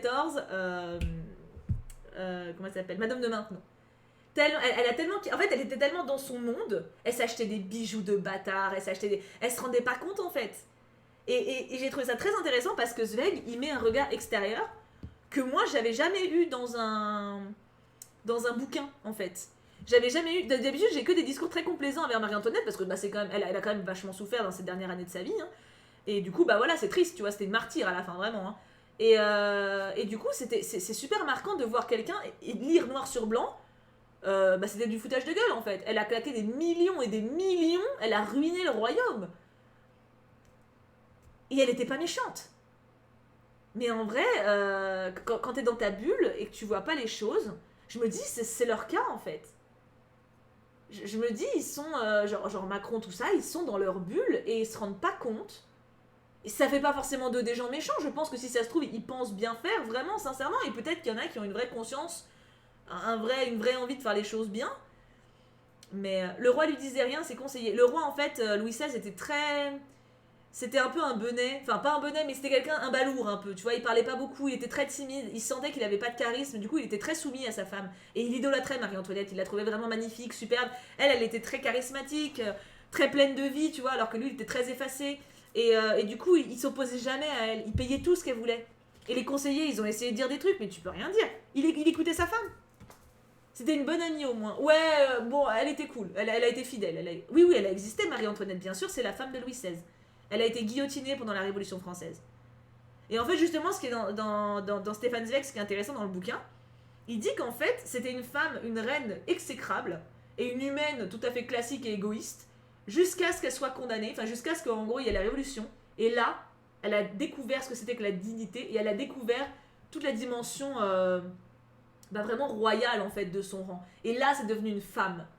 Et en fait, avant ça, c'est une petite fille qui veut vivre, qui est émerveillée de « Ah, ça brille !» Et en fait, elle devient une femme dans l'adversité. Pourquoi elle a été guillotinée? C'était la reine de France. C'était la reine de France. Bon, après, ils auraient peut-être pu s'en sortir, mais ils ont essayé de s'enfuir, etc. Mais ça se trouve, Macron, il a été matrixé par Brigitte. Bah, Brigitte, elle claque pas la thune du royaume. C'est déjà ça. Ça me fait peur, la guillotine. Oui, c'est impressionnant, c'est normal. Hein.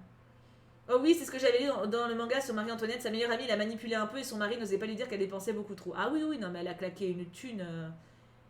Elle a été guillotinée tout simplement parce que c'était la reine, c'était c'était le pouvoir royal. En gros, la Révolution française, ils ont buté tous les nobles hein, après. Déjà, en fait, au début, c'est un peu compliqué, je vais peut-être pas résumer la Révolution française en 3 secondes, mais tout au début, en fait, la Révolution se voulait être douce. C'est-à-dire qu'en gros, ils voulaient pas buter le roi et la reine, ils voulaient un partage de pouvoir. Ils voulaient un peu comme en Angleterre, c'est-à-dire que le roi et la reine, ils gardent le côté bling bling et puis le peuple gère, tu vois. Le roi, il avait signé, oui.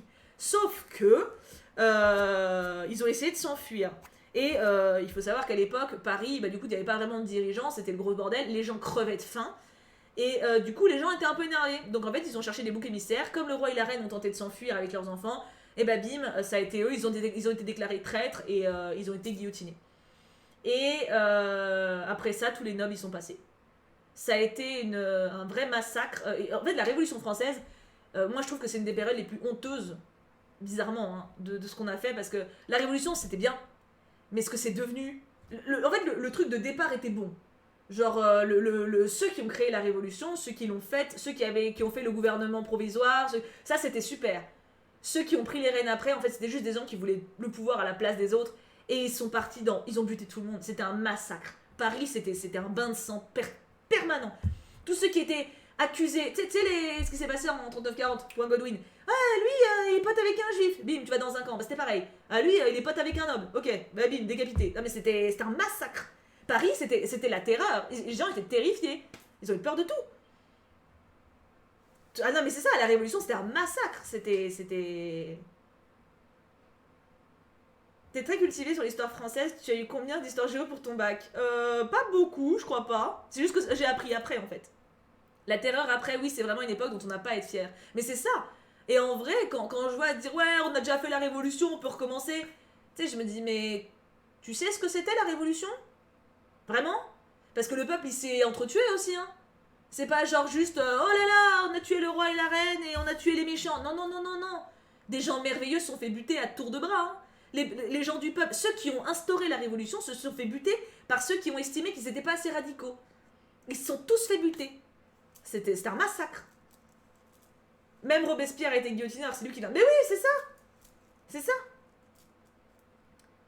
Ah, Misaki, essaie peut-être de voir un psy ou un médecin pour essayer d'en parler. Ça, c'est la terreur, c'était affreux, mais mes 3 dirigeants se sont entretués. Mais oui, c'est ça. Mais ça, je trouve, on n'en parle pas beaucoup. C'est fou comme l'humain n'apprend pas de ses erreurs. Si on parlait cucu plutôt. Ah, on peut bien parler d'histoire, c'est intéressant. Il y a beaucoup plus de périodes honteuses dans l'histoire de France qu'on ne se rappelle la plupart du temps. Mais grave. Et les périodes qui sont pas honteuses, en vrai, elles le sont, c'est juste qu'on le dit pas, tu vois. Tout à fait, Chloé. Ah, Milton, meilleure chose. Il n'y a pas énormément de moments dans l'histoire française, même mondiale, dont on peut être fier. Il y en a, mais c'est surtout que les mauvais moments, on a essayé de les couvrir. Par exemple, là, 14 juillet, on fait des feux d'artifice. Ouais, la Révolution française, ouais, trop bien. Mais il n'y a pas ça. On nous rappelle pas la terreur. On nous rappelle pas ce que ça a vraiment donné, la Révolution française, en vrai. Pourquoi? Aurait-on honte de comment on l'a eu, notre liberté? Parce que c'est pareil, hein. Alors oui, on a fait la Révolution française, on a décapité le roi, on a été libre jusqu'à Napoléon. Hein? On n'a pas été libre bien longtemps. Donc, on va peut-être se détendre au niveau du bulbe, tu vois. Donc, j'ai beaucoup. Moi, j'avoue que le feu d'artifice, je trouve ça cool, hein. Mais célébrer la Révolution française, ça serait un peu comme. Non, bah non, c'est pas comparable. J'allais dire, c'est comme célébrer la Saint-Barthélemy. C'est pas pareil quand même. C'était juste un massacre. Il n'y avait pas de truc positif derrière, tu vois. Comme mai 68, c'est pas comme on le pensait. De ouf, Virginie. Je suis moins documentée dessus. Mais oui, Nap Nap, c'est après Louis XVI. Il y a eu d'autres rois après aussi. Ah oui, non, mais Louis XVI, c'était une fin. Louis XVI, c'était une fin. Mais après, il y a eu l'empereur. Ah oui, là, Louis XVI, c'était un cap. En vrai, le pauvre mec. En plus, enfin, de base, ils auraient pas dû les buter. C'est juste qu'ils se sont excités. Je vous dis, ils ont buté tout le monde. Hein. Puis il faut voir, c'était sale. Enfin, tout était sale. Tout était dégueulasse. Le gamin de Marie-Antoinette, le petit gamin, ils ont manipulé son gosse de 6-7 ans pour qu'il dise que sa mère le tripotait. Enfin, ils sont partis dans des tours. Je pense pas qu'on ait honte, mais en fait, la seule fois où Louis XVI et le peuple étaient unis, après, c'est vrai qu'on parle pas du reste. Ah bah, ils ont pas été unis bien longtemps. Après, il a été désuni, tu vois. Pas... Et en vrai, Louis XVI, c'était pas un monstre, c'était pas un mauvais roi. Hein. Louis XVI, c'était peut-être le moins pire. Louis XV était pire. Louis XV était bien plus mauvais en roi. Louis XV pensait à son propre plaisir. Il n'a jamais considéré son peuple. Louis XV, il pensait juste à baiser des meufs. Louis XV, il baisait. Et il bouffait. Et il baisait. Et il bouffait. C'est tout ce qu'il a fait, Louis XV. Hein. Il est connu pour ses maîtresses. Madame de Pompadour, mais c'est tout. C'est tout. Louis XV, c'était un jambon. Un jambon avec un pénis. Hein, c'est tout. Hein. C'est pas... Louis XVI, il a essayé au moins. Franchement. Ouais, Priya, c'est même pas sûr en vrai. Hein. Louis XVI plus crever bâton. Oui, les inconnus, c'est ça. Ah non, c'est. Bien sûr qu'on a honte, on a toujours honte. Même après le débarquement, ça a été le mot d'ordre. De Gaulle a prétendu pendant des années que tous les Français étaient résistants, aucun collabo, mais bien sûr. Ah ouais, de ouf. Mais ça a été démystifié quand même assez vite. Enfin, assez vite. En termes d'histoire, sur la frise historique, tu vois, mais. La mort du roi a été votée à un vote près, ils auraient pu être sauvés. On est en plein Eden, on est en plein dedans en ce moment en histoire. Ouais, non, mais de toute façon, si ça n'avait pas été ça, il aurait revoté plus tard. C'est pas. Et à la base, Louis XV, il sort, je t'aurais tellement emporté, mais grave. Et à la base, Marie-Antoinette d'ailleurs, elle a pas été. En fait, Louis XVI a été tué. Et Marie-Antoinette n'a pas été tuée tout de suite après, tu vois. Donc, techniquement, ça se tassait. Et en fait, t'as un groupe de personnes qui voulaient vraiment, vraiment la buter. Bah, les haters, tu vois. Les haters de l'époque. Et du coup, bah, ils ont manipulé la presse de l'époque. Ils ont manipulé les grandes bouches. Et du coup, elle a eu un procès procès de merde, manipulé de ouf, et elle s'est fait guillotiner. C'est quoi la Saint-Barthélemy? Alors la Saint-Barthélemy, on change de siècle, on remonte dans le temps. C'était sous... Comment il s'appelait le roi? Il y avait Henri de Navarre. En fait, c'était le mariage d'Henri de Navarre et de Marguerite, donc la princesse Marguerite en France. Et je crois que c'était un François le roi, je sais plus lequel. Un François, mais un mec un peu neuneux. Et il était géré par sa mère en fait. Donc sa mère tirait les ficelles, ses frères aussi. Enfin. Et en gros, c'était un mariage en fait entre Henri de Navarre, donc qui gérait la Navarre à l'époque, et Marguerite de Valois. Et en fait, Henri était protestant, Marguerite était catholique. Et à l'époque, en fait, Henri IX, je suis pas sûre que c'était Henri IV. Non, c'était pas François Ier, c'était un François, je crois. Catherine de Médicis, c'est ça. Et c'est qui son fils aîné à Catherine de Médicis? Attends, parce que j'aimerais bien avoir le nom. Charles IX, c'est ça, merci Wedgen. En gros, donc du coup, Catherine de Médicis, donc c'est la reine-mère, tu vois, et c'est Charles IX, donc le roi en place. Charles IX, qui a beaucoup de problèmes mentaux. En fait, c'est une famille incestueuse sur plusieurs générations, donc en gros, ça commence à se voir, si tu veux ce que je veux dire. Donc Charles IX est au pouvoir. Sa sœur Marguerite, donc on appelle la reine Margot, qui est très connue, il y a même un film sur elle. Il y a la guerre en France entre catholiques et protestants depuis moult. Et ils se disent, vas-y, il est temps qu'on arrête ça, ça nous ruine, c'est la merde. On va faire un mariage entre catholiques et protestants. Du coup, Henri de Navarre qui est protestant, Marguerite de Valois, bim, mariage arrangé. Allez hop, on baise, c'est fini, c'est la paix. Et en fait, il y avait des protestants invités à Paris pour les noces, parce que c'était des noces extrêmement importantes. C'était des noces genre symboliques de ouf, quoi, qui devaient rentrer dans l'histoire avec la grande porte, etc. Et du coup, il y avait beaucoup de protestants dans Paris. Beaucoup pour le mariage. Et qu'est-ce qui s'est passé? Et ben en fait, il y a eu un ordre qui a été donné par Charles IX ou par sa mère. On ne sait pas trop ce qui se passe. Parce qu'en gros, Charles IX, c'était sa mère. Enfin, c'était... Voilà. Et ben en fait, il y a eu un ordre comme quoi, pendant la nuit, les protestants devaient tous être massacrés. Donc en fait, il y a eu le massacre de la Saint-Barthélemy, où donc les invités du mariage, mais c'était des centaines... Je sais plus exactement combien il y avait de personnes, mais il y avait énormément de monde, et ils ont été massacrés pendant la nuit, pendant leur sommeil. Femmes, enfants, hommes, tout le monde. Et attends, massacre... Attends, je vais mettre victime Saint-Barthélemy. Et après, du coup, ils ont commencé à vouloir nettoyer de tous les protestants. Enfin voilà, donc du coup, le mariage, ils ont gardé Henri en otage. Alors, Charles IX avait fait partir des messagers avec l'ordre verbal de tuer les protestants avant d'interdire ses exécutions le 28 août. Oui, ouais, mais il était dingue, il a changé d'avis. Au total, le nombre de morts est estimé à 3000 à Paris, et de 5000 à 10 000 dans toute la France, voire 30 000. Voilà. Et Paris, c'était pas Paris de maintenant. Hein. À l'époque, c'était plus petit. Hein. Donc, voilà. C'était... Oui, c'est ça, c'est Charles IX, c'est ça. T'es grave passionnante. Oh, c'est gentil! Donc voilà, c'était tout un... Mais quelle idée élire un roi qui a des problèmes mentaux. Ah mais tu ne l'élis pas un roi, c'est ça le truc. C'est qu'un roi, il naît pour régner. Donc c'est juste que c'est le premier qui sort de l'utérus qui devient roi, c'est tout. Donc... Ou mieux, regardez la Reine Margot. Si ce que je viens de raconter comme anecdote vous a intéressé, regardez la Reine Margot. C'est un très bon film. Et très réaliste en plus, donc sur ce moment-là. Et j'ai bien aimé en plus même les costumes et tout, et les façons de se comporter sont pas mal rendues. Ouais, Jen, ton pseudo il me dit quelque chose. J'ai dû déjà te voir, mais oui, c'est environ 35 000 morts. Ouais, ça m'étonne pas. T'as vu la série The Crown? Ouais, et j'ai adoré. J'ai pas vu les dernières saisons parce que j'étais trop attachée aux premiers acteurs. Si on parlait de l'histoire amoureuse de Rimbaud et Verlaine. Oh non, laissons-les où ils sont, les pauvres. Premier garçon qui sort de l'utérus. Ah oui, pas les meufs, Bah en Angleterre si, en Angleterre c'était une femme, tu peux devenir reine. Quel est le rapport entre ce massacre de la Saint-Barthélemy et la fête des pompiers? Quoi?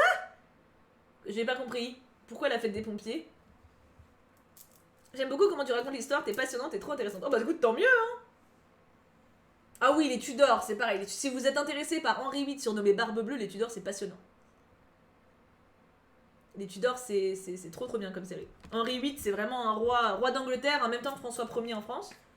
Et c'était vraiment un malade aussi, lui. À sa manière, pas malade dans le sens psychologique, parce que Charles IX était vraiment dingue. Mais Henri VIII, c'était vraiment un psychopathe. Le dos droit. Merci Kildane. Ouais, Jane, c'est une chanteuse. Ah, c'est pour ça!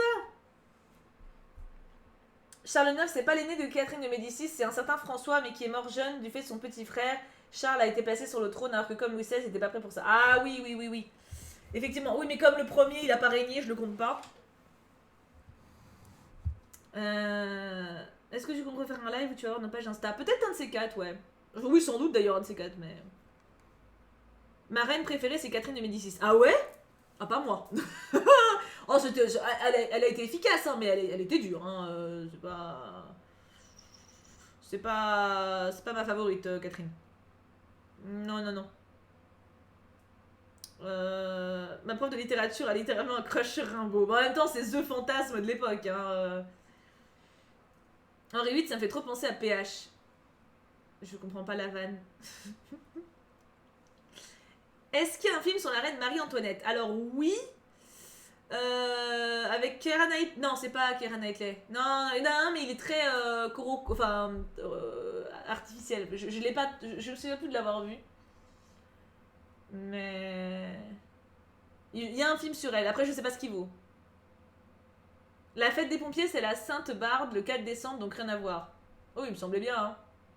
T'en as pensé quoi du bazar de la charité? J'ai beaucoup aimé. Mais j'avais lu le bouquin et j'avais déjà beaucoup aimé le bouquin. Tu pourrais faire des lives sur les stores, ça serait génial. Je pense pas que je sois assez documentée sur ça. T'as oublié PH, notre cher Pierre-Henri. Pierre-Henri. J'ai une absence là, c'est qui? Ah merci Rosifay, putain j'avoue je me voûte. Rimbaud ça devait être le crush de tout le monde. Non moi je m'en fous. Ah oui, du stream Insta PH. Mais oui bien sûr. En fait j'étais en train de chercher dans un let's play, c'est pour ça que je trouvais pas. Perso, j'aime bien la période des mousquetaires. D'ailleurs, tu connais la série The Musketeers. Oui, je l'ai vu et j'ai bien aimé, même si c'est très romancé. Et si t'aimes bien, faut que tu lises Les Trois Mousquetaires de Dumas. D'ailleurs, Les Trois Mousquetaires, il y a Les Trois Mousquetaires, après il y a 20 ans après, et après il y a Le Vicomte de Bragelonne. Et c'est incroyable. Et la période des Trois Mousquetaires, du coup, c'est Louis XV, Louis XVI. Non, Louis XIV, Louis XV, pardon. Non, je dis une connerie. C'est qui? Louis XIII, Louis XIV, voilà. Louis XIII, Louis XIV pour les Trois Mousquetaires. Les Trois Mousquetaires, c'est sous Louis XIII. Et Louis XIV, c'est pour 20 ans après le Vicomte de Bragelonne. Tu le conseilles de lire le livre de Marie-Antoinette? Pour le moment, ouais. Pour le moment, ouais. Puis il écrit vraiment très très bien, Stéphane Zweig. Donc. Non, Reign, j'ai pas adhéré. C'était trop romantique, je trouve. Thibaut, t'as regardé tous les films ou comment ça se passe? Non, mais j'adore les films historiques. Les films historiques et les séries historiques, ça me passionne. En fait, en gros, quand tu regardes un film et que tu peux apprendre des trucs, je trouve ça trop bien. C'est vraiment joindre l'utile à l'agréable, quoi. Dis Thibaut, comment fais-tu pour te motiver et te lever le matin tôt? Étant étudiante, j'aimerais bien être plus active et ne pas me lever à 11h, mais quand mon réveil sonne à 9h, j'ai aucune motivation et je me rendors. Au lieu de faire le ménage, par exemple, faire ce que j'ai à faire et profiter de ma journée, donc j'aimerais savoir comment tu fais, si tu dis quelque chose en particulier qui te motive. En fait, j'ai juste hâte de faire des trucs. C'est tout. Je suis juste pressée de commencer ma journée. J'aime bien, moi, faire le ménage ou faire des trucs. Je pense, faut que tu te motives. Fais-toi une petite liste de ce que t'as à faire et tu vas avoir envie d'attaquer. Ça m'a toujours fait tiquer les Trois Mousquetaires alors qu'ils sont 4. Ouais, bon, techniquement, le quatrième il se rejoint, tu vois. Donc, à la base, ils sont 3. Tu nous conseilles des documentaires historiques que tu aimes bien. C'est surtout des séries que j'aime bien, moi. Séries ou films? Ouais, princesse, ouais, tu m'étonnes. Documentaire, je trouve ça. Plus difficile de se rappeler de tout. Tu as lu La Rose de Versailles. La Rose de Versailles, c'est pas Lady Oscar? Si c'est ça, je l'ai vu. J'ai vu l'animé. Quel film historique nous conseilles-tu? Quel film historique? Bah, La Reine Margot. Qui pour le coup est très intéressant par rapport à Charles IX et tout ça. Film historique. Après, c'est série pas mal. En série, bah du coup, en fait, il y a celle que j'ai dit, Les Tudors, qui sont très bien. Secret d'Histoire, c'est une très bonne émission aussi. Hein. Est-ce que t'as déjà lu Les Fausses Confidences de Marivaux? Non, Marivaux, j'ai juste lu un bouquin que j'avais bien aimé d'ailleurs, je me rappelle plus. Attends, je vais essayer de trouver. Attends, qu'est-ce qu'ils disent Google? Le taux de réanimation en hausse dans 56 départements. Oui, bah écoute, hein, voilà, c'est des choses qui arrivent. Alors, Marivaux. Ah, bah attends, je vais regarder sur Livre Addict. Je suis con. Je suis con. Actualise peut-être Kill Name. Attends, je vais regarder là. Marivaux. Je crois que j'en ai lu un de lui. Je suis même pas sûre en vrai. Ah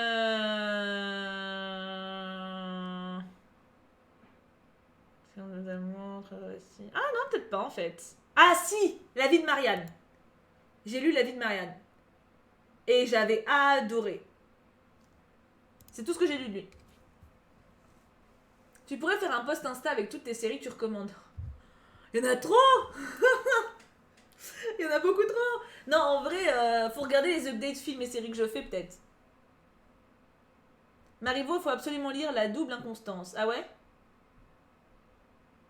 Faudrait que je relise plus. Bah en fait déjà, ah oui, ça je vous ai pas, je vous ai pas encore dit, je l'ai dit sur Insta. Je me suis abonnée à des classiques dans un beau format que tu reçois par la poste. Et j'ai reçu Orgueil et Préjugés, Les Hauts de Hurlevent, putain ce chef-d'œuvre, et Les 4 filles du Docteur March. Alors autant Orgueil et Préjugés, bon, je trouve la plume assez légère. Et ça me, bon, je suis pas transcendée par Jane Austen, mais bon, ça se lit bien. 4 filles du Docteur March, bon bah c'est plus pour nostalgie, tu vois. Mais par contre, Les Hauts de Hurlevent, j'ai tellement hâte de le revoir. Oh putain, qu'est-ce que c'est bien écrit. Émilie Brontë, c'est. C'est de qui le livre de Marie-Antoinette? C'est de Stéphane Zweig. C'est une biographie de Marie-Antoinette. Ça parle de quoi? Les Hauts de Hurlevent? Ah bah attends. Oui, tu nous as montré sur Insta. Mais oui, mais en plus les livres sont tellement beaux. Je vais vous lire le résumé, ce sera plus simple. Mais en fait, Les Hauts de Hurlevent, c'est la plume qui est incroyable. La plume d'Émilie Brontë. J'ai découvert ce livre quand j'avais 17 ans, je crois. Et les persos sont pas spécialement sympathiques. Mais putain que c'était bien écrit. Je l'ai pas lâché. J'ai pas pu lâcher le livre, quoi.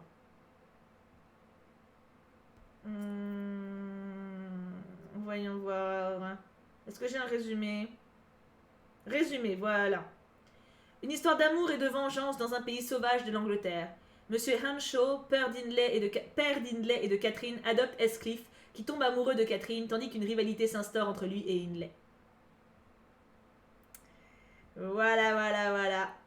Et le roman, il commence... Oh, t'as les premières phrases. Je viens de rentrer après une visite à mon propriétaire, l'unique voisin dont j'ai à m'inquiéter. En vérité, ce pays-ci est merveilleux. Je ne crois pas que j'eusse pu trouver dans toute l'Angleterre un endroit plus complètement à l'écart de l'agitation mondaine. J'adore. Ce bouquin, il a une plume tellement dingue.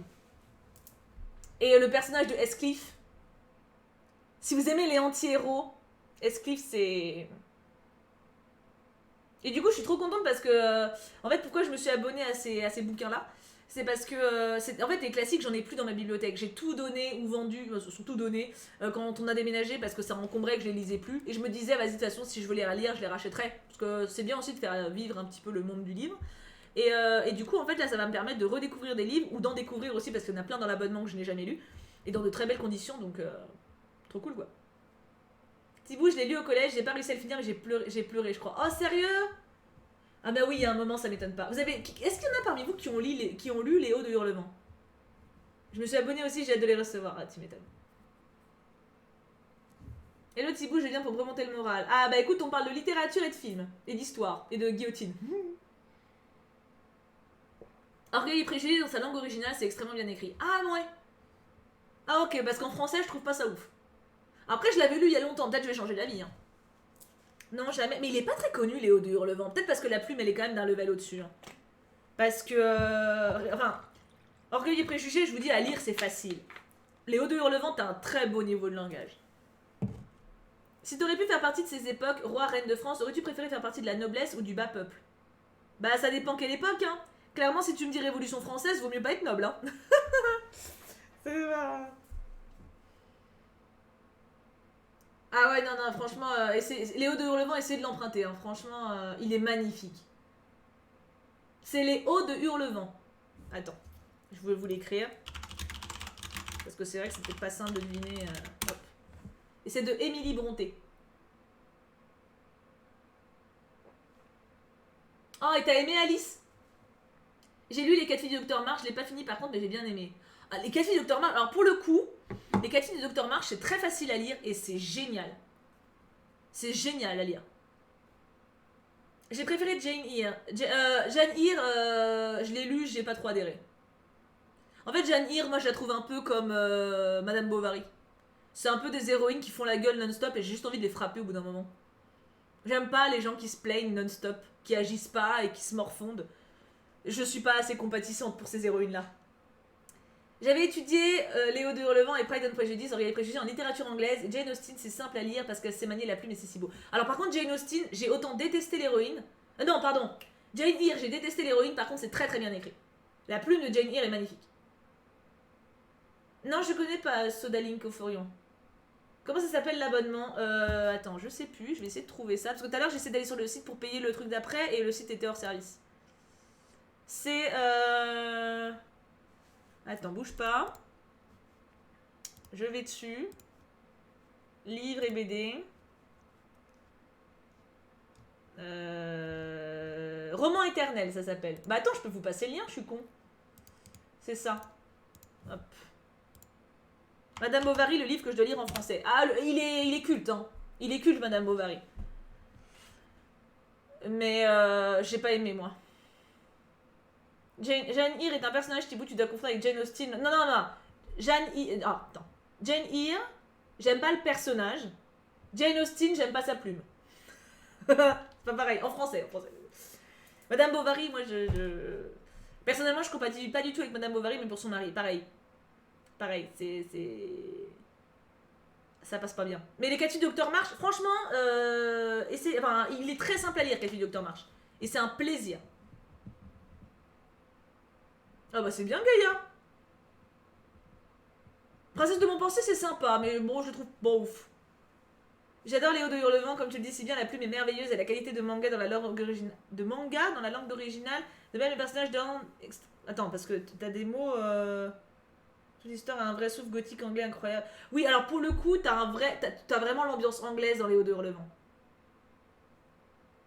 T'as des films historiques à conseiller du style Les Sœurs Boleyn. Bah, les Sœurs Boleyn, c'était pas vraiment historique.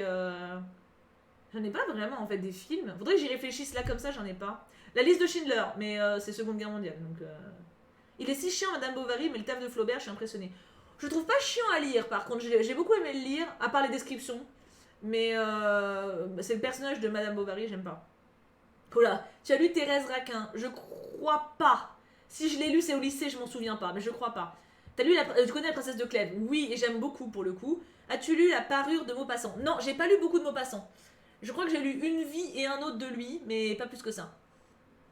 T'aimes la poésie? J'ai beaucoup plus de mal avec la poésie. Ça me lasse plus vite et je trouve ça très nombriliste. J'ai du mal. Ouais, Virginie, c'est sûr. Enfin, il y a plein de bouquins que j'ai lus en traduction et j'adore. Hein, donc... Bah, Léo de Hurlevent, c'est traduit aussi. Si j'étais née au XVIIe siècle, j'aurais tellement aimé faire partie des colombes du roi Soleil et vivre à Saint-Cyr. C'est mon époque préférée avec Louis XIV, même si je sais que c'était pas le meilleur roi, mais je le trouve tellement classe. Louis XIV, c'était pas un. Au moins, il a fait des trucs, tu vois. Par rapport à Louis XV, mieux vaut un Louis XIV. Ah, je lis ta dédicace, Momouche. Coucou, belle Tibou, comment tu vas? Moi, très très bien. Je vais te demander si tu connais Grand Hôtel. C'est la nouvelle série TF1, ça c'est fini, c'est pas très longtemps. Moi, j'ai adoré cette série. Non, je connais pas. Et je voulais te dire de pas arrêter ce que tu fais, t'es génial, donc continue comme ça. Je te connais depuis, si je me trompe pas, 2 ans, je t'adore. Continue les lives sur Twitch, j'adore. Surtout, je peux parler, alors sur YouTube, je pouvais pas, donc gros bisous. Bisous, Momouche. Merci beaucoup, t'es une bonne Momouche. Ça donne envie de se remettre aux classiques en vous voyant tous si passionnés. Ah, mais les classiques, c'est. Il y a une grosse période où j'ai lu que ça. Hein. Du lycée à la fac, je lisais que ça. Léo de Hurlevent avait une plume très agréable, même pour une lectrice novice telle que moi, c'est très agréable et facile à lire, alors je le conseille à beaucoup de monde. Ah non, mais Léo de Hurlevent, c'est un chef-d'œuvre, vraiment. S'il y en a un à lire, bon, les Cafés Docteur March, mais il se lit très vite, il est très cool. T'as l'impression de regarder une série télé en fait, mais en feel good. Mais Léo de Hurlevent, c'est un chef-d'œuvre. Hein. La littérature classique est trop difficile pour moi, je pense que je vais rester au bas peuple en lisant des romans comme ceux de Roald Dahl. Alors Roald Dahl, je crois que c'est considéré comme du classique, et l'Izu Kawaii, c'est un gros préjugé de penser ça. La littérature classique, c'est pas pour les nobles ou quoi, pas du tout. Ou même pas pour les cultivés par rapport aux intelligents ou quoi du tout, pas du tout. Ça dépend de l'auteur que tu lis. Ce qu'on appelle classique, en fait, ça peut être tout. Dumas, c'est du classique, c'est très facile à lire, Dumas. Dumas, t'as l'impression de lire une série télé tellement t'es dedans. T'as des intrigues, t'as de l'amour, t'as de l'action, c'est génial Dumas, c'est super accessible. Par exemple, t'as Hugo, ou t'as Zola, ou t'as Balzac, ou là, quoique Zola, ça dépend lesquels, ou là c'est plus dense. Ou là tu galères plus. Mais c'est pas parce que t'es con, c'est parce que l'écriture est dense, sa mère. Et faut aimer déjà. Si tu commences à lire un classique et que tu attaques à du Balzac, oui, tu vas galérer. Mais c'est pas toi, hein. Moi Balzac j'ai du mal, hein, alors que j'en ai lu tripoter des bouquins. Hein. Donc clairement... J'ai envie de lire Les Misérables, mais pas tout de suite l'œuvre originale, j'hésite entre le manga ou la BD. Le manga est cool, La BD, je l'ai pas vue. Je l'ai pas lu. Mais le livre et le roman des Misérables est très très bon. Tu devrais me donner des devoirs pour que je sache quoi lire en classique. Cette requête me fait rire. Si tu veux, Bébou, hein. En vrai, avec plaisir. Hein. Si tu devais nous conseiller que 3 livres, ça serait quoi? 3 livres ou 3 classiques? C'est pas pareil. Parce que 3 livres, j'avais fait une vidéo avec les 10 livres que je préfère, qui m'ont le plus marqué. Des conseils de livres pour s'y remettre. Mais c'est le classique, c'est les pièces de théâtre du genre Phèdre, Donjon, etc. que je considère comme du classique. Et c'est du classique. En fait, ça dépend ce que tu aimes. Ça dépend vraiment ce qui te fait kiffer. En roman épistolaire, faut lire Les Liaisons dangereuses, c'est une pépite de langage et d'écriture. Ah oui, oui, oui, Les Liaisons dangereuses. Mais il faut, c'est tout, c'est que des lettres. Donc il faut réussir à rentrer dedans. Pour commencer, c'est peut-être un peu compliqué. Maupassant, j'adhère pas, moi. C'est trop réaliste, je trouve. Je préfère les romans où tu parles dans des époques un peu plus lointaines. Maupassant, moi je m'ennuie. Mais c'est un chef-d'œuvre, hein, voilà. 36 000 personnes sont super fans, quoi. J'adore quand on parle de littérature. Je crois que c'est la première fois qu'on fait autant de littérature en live papotage. Hein. En français, je dois apprendre l'invitation au voyage de Baudelaire dans Les Fleurs du Mal et c'est si dur à mettre en voix. Ah oui, j'imagine. Je te conseille Erazette comme manga animé. J'ai beaucoup pleuré. Ah, mais j'ai trop de trucs à voir déjà. Tu as lu Le Comte de Monte Cristo? Ah oui. Ah oui. De toute façon, Dumas, j'ai pas tout lu de Dumas, mais vraiment pas loin. Les livres de Dumas. La Reine Margot, c'est Dumas. Le Comte de Monte Cristo, comme je vous dis, toute la fresque sur les Trois Mousquetaires. Il a fait une saga sur Marie-Antoinette. En fait, Dumas, c'est des romans historiques. C'est-à-dire que Dumas, quand tu le lis, t'es transporté dans l'époque, tu as les bons noms, tu as les bons caractères, tu as les bons lieux, les bons faits. Simplement, il a mis des personnages fictifs au milieu de tout ça. Du coup, tu apprends plein de choses en t'éclatant. Dumas, c'est génial. Dumas, vraiment, c'est super fun à lire. Je les ai tous dévorés. En fait, quand j'ai découvert Dumas, je les ai tous enchaînés. J'étais déprimée de ouf à l'idée de finir un jour. C'est génial, Dumas. Beaucoup de livres dits classiques sont très abordables, mais il y a un gros cliché disant que c'est que pour les intellos. Ne prenez pas peur et faites-vous conseiller pour bien commencer. Ah, mais de ouf. Le classique, c'est une merveille. C'est juste des livres bien écrits, hein. C'est tout, hein. C'est la seule différence avec un livre que tu peux acheter, ou enfin, voilà, qui sont officiellement bien écrits. Mais je viens de dire Le Dernier Jour d'un condamné de Victor Hugo. Souvent, celui-là, il est lu parce qu'il est très court. Je le trouve bien, mais trop bref pour Hugo. Hugo, il est bon quand il fait durer. Moi, cette année, c'est Zola le thème, pas mon préféré. Ah, Zola, il est dur. Zola, ça dépend lesquels, il y en a qui passent bien. La curée, j'avais bien aimé, mais il y a beaucoup de descriptions. J'avais bien aimé Au Bonheur des Dames. Lui, il se lit très bien. Au Bonheur des Dames, t'as vraiment. D'ailleurs, c'était une très bonne surprise. T'es vraiment dans un truc avec de l'action, quoi. Oh oui, George Orwell, il est très bon. La ferme des animaux, il est très très bon. Il est très connu aussi. Dumas, il a fait Robin des Bois. C'est vrai, c'est Dumas qui a écrit Robin des Bois. Enfin, il a adapté. Donc vraiment, en fait, c'est un peu comme l'écriture ou des choses comme ça. Vraiment, essayez et n'ayez pas peur, en fait. Vraiment, faites-vous plaisir, quoi. 1984, ça m'a foutu trop mal. Ah là, on sort de l'époque. Mais je l'ai lu aussi, j'aime bien. Entre 84 ou Le Meilleur des Mondes, je crois que je préfère Le Meilleur des Mondes. Oui, oui, Bonheur des Dames, il se lit très très bien. S'il y a un Zola à lire à l'année, si vous voulez essayer, c'est le plus accessible, je pense. Enferme des animaux, ouais, ouais, c'est.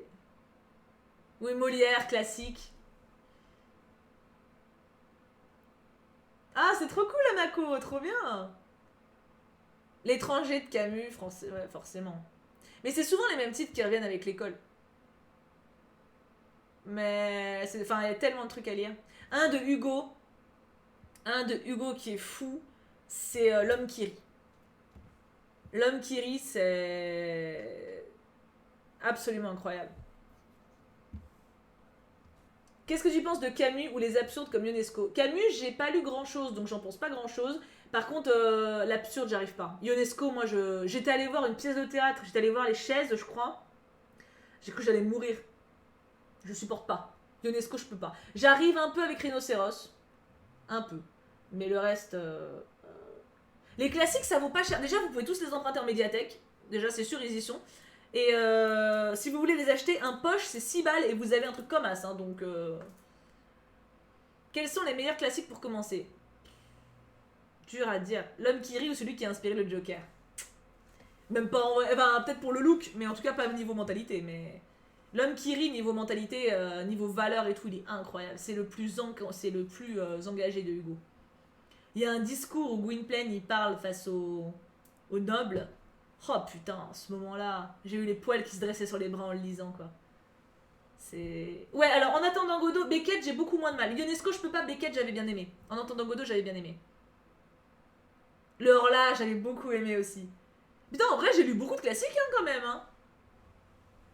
Oh, je l'ai lu, Un secret de Philippe Grimbert, je l'avais lu à la fac. J'avais bien déprimé, il m'avait beaucoup fait réfléchir. Tu vas voir, il est très intéressant. Je l'avais rencontré d'ailleurs, Philippe Grimbert, à la fac, il était venu. Je l'ai pas lu Au revoir là-haut. C'est un film aussi, non? Les contemplations d'Hugo, je l'ai lu aussi. Mais comme d'habitude, même si c'est Hugo, les poèmes, moi ça me fait chier. Donc j'ai plus de mal, quoi. Balzac et la petite tailleuse chinoise. Deux noms, je l'ai pas lu. Balzac, j'ai dû en lire un ou deux. Ah oui, non, Notre-Dame de Paris, c'est pas la même fin que Disney, c'est sûr. Alors, les Confessions de Rousseau, c'est pas bon. Enfin, c'est pas bon. Il a inventé le genre, donc c'est pas que c'est pas bon, c'est spécial. Par contre, la nouvelle Héloïse de Rousseau, c'est une brique comme ça, mais c'est un chef-d'œuvre. Oh, qu'est-ce que je l'ai kiffé ce bouquin. Oh, la nouvelle Héloïse. Qu'est-ce qu'il est bon. J'ai pas lu La Servante écarlate, non. C'est un film aussi, ça, non? Des souris et des hommes, je sais plus si je l'ai lu ou si on en a parlé, j'ai un doute. Si je l'ai lu, c'était il y a très longtemps. Non, mais ça me fait chier les poèmes, même si c'est Rimbaud. Je l'ai étudié Rimbaud, j'ai étudié Verlaine, j'ai étudié Hugo, j'ai étudié Baudelaire. C'est bien écrit. Mais je vois. Pour moi. Ah, je m'étouffe. Peux-tu me donner des classiques pour commencer? Mais c'est trop dur comme question, parce qu'après j'ai la pression. Si je te conseille un classique pour commencer et que tu l'aimes pas, ou alors tu trouves ça trop dur, ou j'en sais rien moi. Qu'est-ce que je peux te conseiller? Franchement, pour commencer,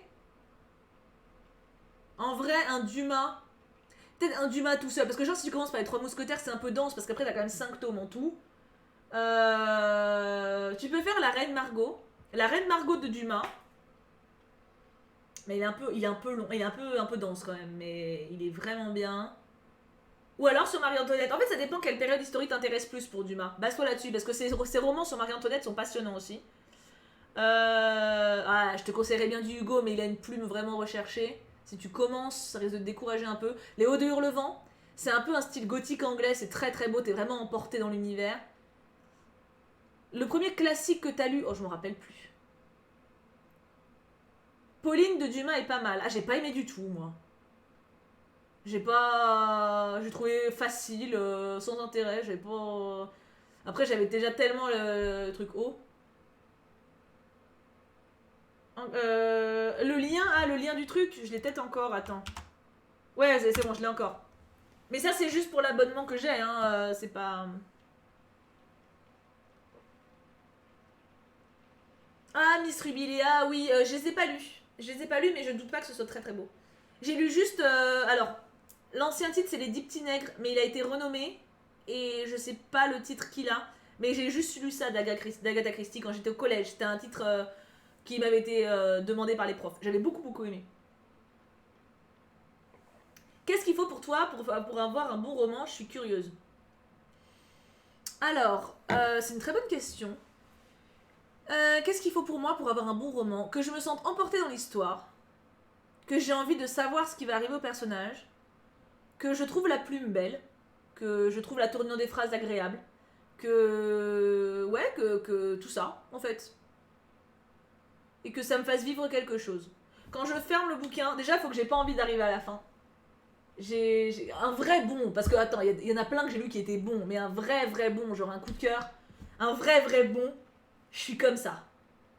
Et genre, je lis d'un coup, j'arrive pas à m'arrêter, et je sens en même temps qu'à chaque page que je tourne, je suis en train de vivre quelque chose de spécial, et que ce que je suis en train de lire, ça va me marquer. Quand tu ressens ça, quand tu lis, le discours de Gwynplaine, par exemple, dans L'homme qui rit de Hugo, c'est pas tout le bouquin, parce que le truc est Hugo, et puis quand il décrit la porte de la ville, forcément, tu peux juste admirer la plume. Mais quand t'as des moments dans des bouquins qui te touchent comme ça, tu te dis que tu vis quelque chose de spécial, tu vois. Et tu l'as pas que avec des classiques, hein. Je l'ai eu avec du young adulte, je l'ai eu avec de la fantasy, young adulte, la faucheuse, la saga de la faucheuse, j'étais sur le cul, c'était super bien écrit. Fantastique. C'est quoi déjà fantastique? Qu'est-ce qu'on peut foutre là-dedans? À chaque fois je mélange avec fantasy un peu. Fantastique, il y a les salauds gentilshommes. Je crois que c'est du fantastique. Et qu'est-ce que c'était bien ça? Pou, pou, pou, pou, pou, pou, pou. Le Grand Maulne d'Alain Fournier est un classique qui vaut le coup et facile à lire. Ah, j'ai jamais lu. Oh, le Rouge et le Noir de Stendhal, qu'est-ce qu'il est bien. Alors, j'ai trouvé, tu vois, que c'était un Madame Bovary plus plus. Le Rouge et le Noir de Stendhal, il se lit très très bien. Parce qu'en gros, t'as un personnage principal qui est un peu comme Madame Bovary, genre chiant, qui profite pas de la vie, qui se plaint tout le temps, un peu anti-héros, casse-couille, tu vois. Mais c'est mieux écrit. Enfin, j'ai trouvé que c'était mieux écrit. Les seuls livres qui m'ont fait ressentir ça, c'est La voleuse de livres et Le lion de Joseph Kessel. Ah, La voleuse de livres. La voleuse de livres, c'est pareil. La voleuse de livres, c'était spécial. Le lion, je l'ai lu, je crois. Non, je l'ai pas lu. Je l'avais quand j'étais ado, mais je l'ai jamais lu. La couverture me plaisait pas. Georges Sand, j'ai jamais lu. Le Rouge et le Noir, ah ouais, il est au-dessus du game. Oh, Barjavel. La nuit des temps de Barjavel. Il faut que vous le lisiez. La nuit des temps de Barjavel, vous découvrez l'amour. Vous découvrez ce que c'est que l'amour avec la nuit des temps. C'est un... Pouah, quelle claque. Je me rappelle que quand je l'ai fini, je l'ai prêté à mes potes. D'ailleurs, je l'ai toujours pas récupéré, c'était il y a 15 ans, dans 11 ans. Mais, ah non, la nuit des temps...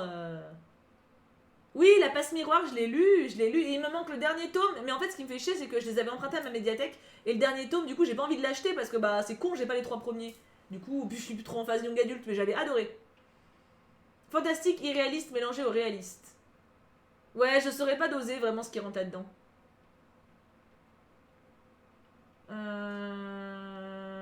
Fantastique, c'est surnaturel dans notre monde.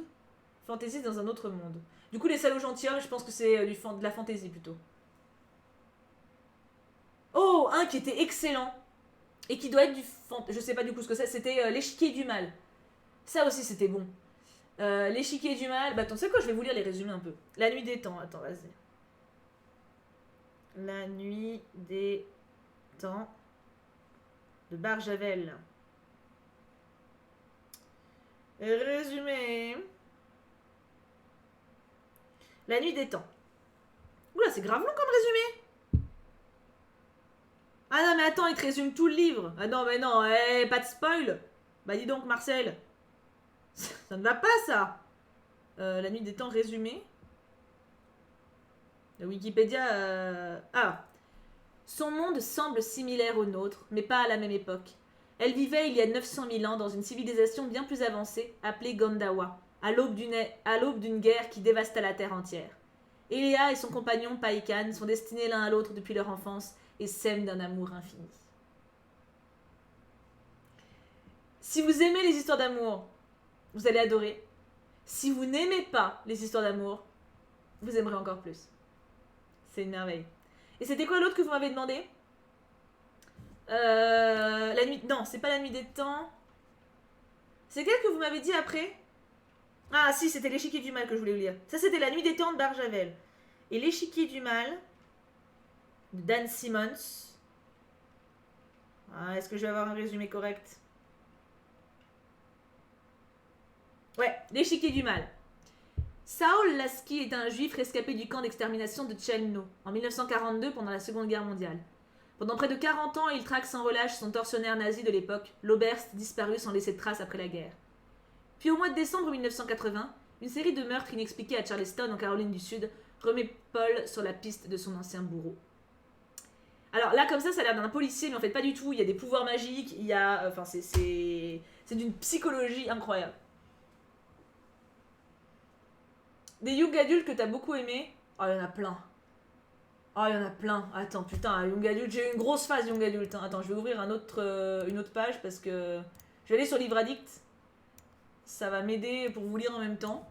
Parce que clairement, young adult, j'en ai beaucoup trop. Clairement, il va falloir que je revisionne le live et que je note tout. Bah oui. Alors, young adult, qui est très très bon. Aristote et Dante découvrent les secrets de l'univers. Magnifique, magnifique histoire. Il y a... Attends, je vais mettre du mieux noté. Parce que classé par note, ouais, c'est ça. Oh putain, en fait, je vois passer plein de bouquins que j'ai kiffé là, que j'ai envie de vous conseiller du coup, mais c'est pas dans le truc. Ah, j'ai aimé plein de trucs en vrai. Hein. Boys Don't Cry, très très bon aussi. C'est du jeunesse pour le coup, mais niveau young adulte sans problème. Caraval, j'ai beaucoup aimé, très poétique. Non, ça, c'est pas young adulte. Bon, La Faucheuse, évidemment. La Fille d'Avril, très sympa. Bon, La Passe Miroir. Vous prendrez des notes, hein, au pire, hein, mais... Je crois que je vais commencer à lire du classique si ça continue. Mais oui, il faut, en vrai, en fait, il faut pas s'arrêter au terme classique. Oh, Nil, c'était excellent, Young Adult. Qu'est-ce que c'était bien, Nil. Nil déserte avec des gamins, enfin, c'était trop trop bien. Carrion aussi. Carrion, une espèce de réécriture de Harry Potter un peu magnifique. Oh, un que je vous ai jamais conseillé, enfin, je crois pas, Anne Rice. Qu'est-ce que c'est bien aussi, ça. La saga des sorcières de Anne Rice. Par contre, faut s'accrocher. Parce que t'as 3 tomes et ils sont bien gros, mais qu'est-ce que c'est bien écrit. Anne Rice, elle a une plume. Alors, j'aime pas tous ses bouquins, mais la saga des sorcières, très très beau quoi. Je suis en train de faire ma liste Fnac en même temps. À la fin du live, je vais avoir acheté tous les livres, j'aurai plus d'argent. Oui, mais tu vas augmenter ta culture. De Don't Cry, j'ai pleuré en lisant et rien qu'en y repensant, les larmes aux yeux. Oh bah oui. Des gamins sur une île, ils s'entretuent. Je dis rien. Dans le même genre d'ailleurs, c'est. Comment il s'appelle Sa Majesté des Mouches, qui est magnifique aussi. Des gamins sur une île qui s'entretuent, pour le coup. Pour le coup, c'est ça. Mais là, en gros, les livres. Enfin, dites-vous pas que vous êtes obligé de les acheter, les bouquins. Vous pouvez très bien les emprunter, hein. Les médiathèques, c'est bien. Ah, mais Anne Rice, c'est. Y a-t-il des bonnes versions du Joker? Comment ça, Satomi?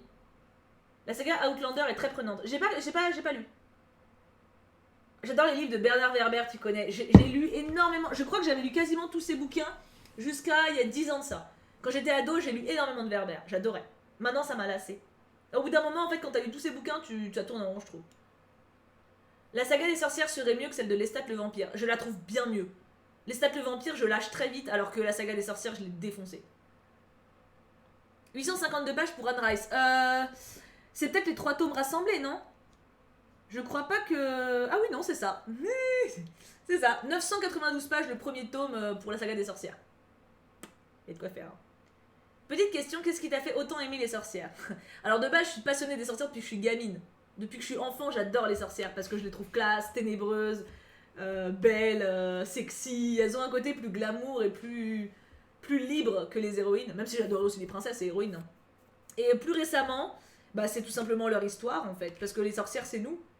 Les sorcières, c'était des femmes qui voulaient être libres il y a quelques siècles de ça et à qui on a refusé cette liberté et qu'on a fait passer pour des monstres et des satanistes. Comme, vous vous rappelez ce que je vous ai dit là pour catholiques protestants? En gros, si vous voulez se débarrasser des gens, t'avais juste à dire ah il est pas catholique et on le brûlait. Pratique non? Donc ah le pays des contes j'ai bien aimé, j'ai lu le premier tome aussi mais c'est vraiment jeunesse pour le coup. Je voudrais vivre dans le monde de Caraval. C'est exactement comme ça que je vois les choses avec des sentiments sur les couleurs. C'était très très beau. Caraval, j'ai beaucoup aimé la plume. Hein. C'était vraiment joli. Je suis en mode lecture en ce moment, j'ai fini Midnight Sun sur la semaine dernière cette semaine, j'ai fini L'Histoire éternelle et là actuellement je suis en train de lire. Ah oui, les réécritures Disney, ça c'est cool. Vipère au point, j'avais bien aimé moi. Mais je l'ai lu aussi, ouais. Je vais commencer à lire L'Horloge de Pandora de John Ginnens. Ah, je connais pas. Je connais pas du tout. Oh, un autre livre qui est très très bien en young adulte et il meurt tous les deux à la fin. Ça c'était cool. Oh, Gargantua, c'est comme Pantagruel. C'est l'ancien français. Moi je l'avais lu en français classique, mais j'ai pas trop aimé. Je me suis mise en kigurumi, je bois mon chocolat chaud. Tranquille. Ouais, après Young Adult, ça va être ça. Parce que j'avais pas noté les classiques sur Livre Addict, parce que je les lisais déjà plus à l'époque. J'ai avalé un arc-en-ciel aussi. Oh, le labyrinthe, bien sûr. Labyrinthe en Young Adult qui est très bien. Des idées de livres si on lit pas tout court. Tout ce que j'ai dit depuis le début du stream, en fait. En vrai, même si vous lisez jamais, je pense que vous pouvez attaquer avec une brique si l'histoire vous plaît. C'est quoi le livre que t'as dit que j'aimerais bien avec des roses? Je sais plus. Un Wattel, je sais plus moi non plus, hein. Je te dis ça il y a quoi, combien de mois?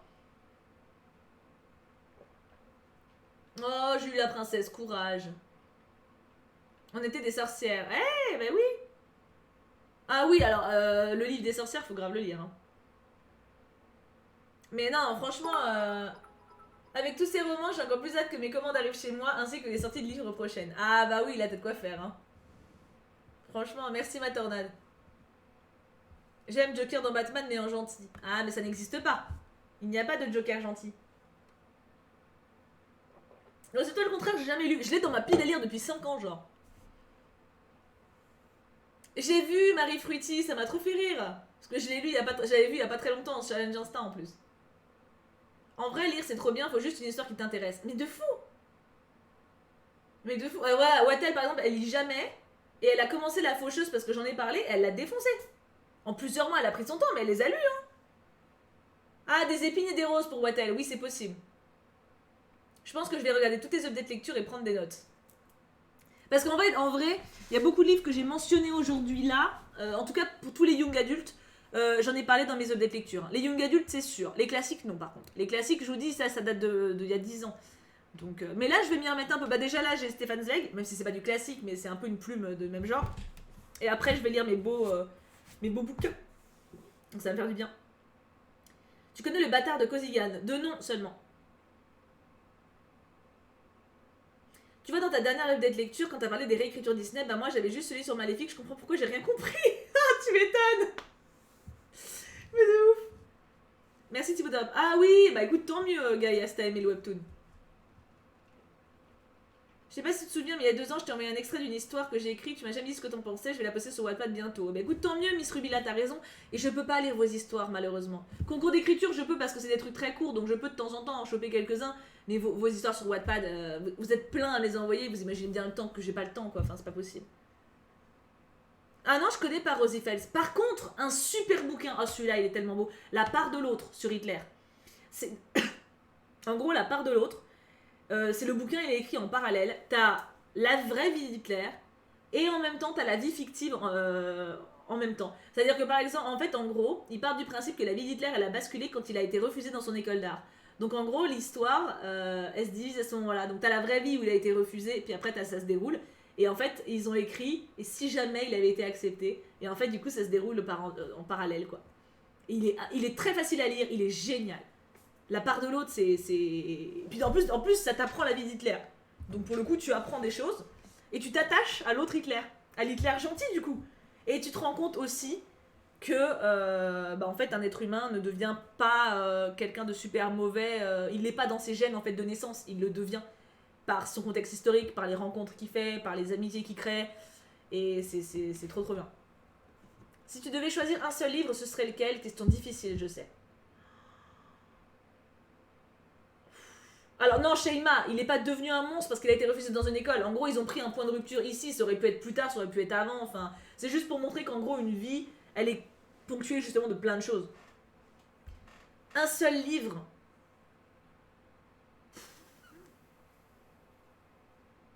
C'est dur, hein. À boire, je bois Chibi et Perlou.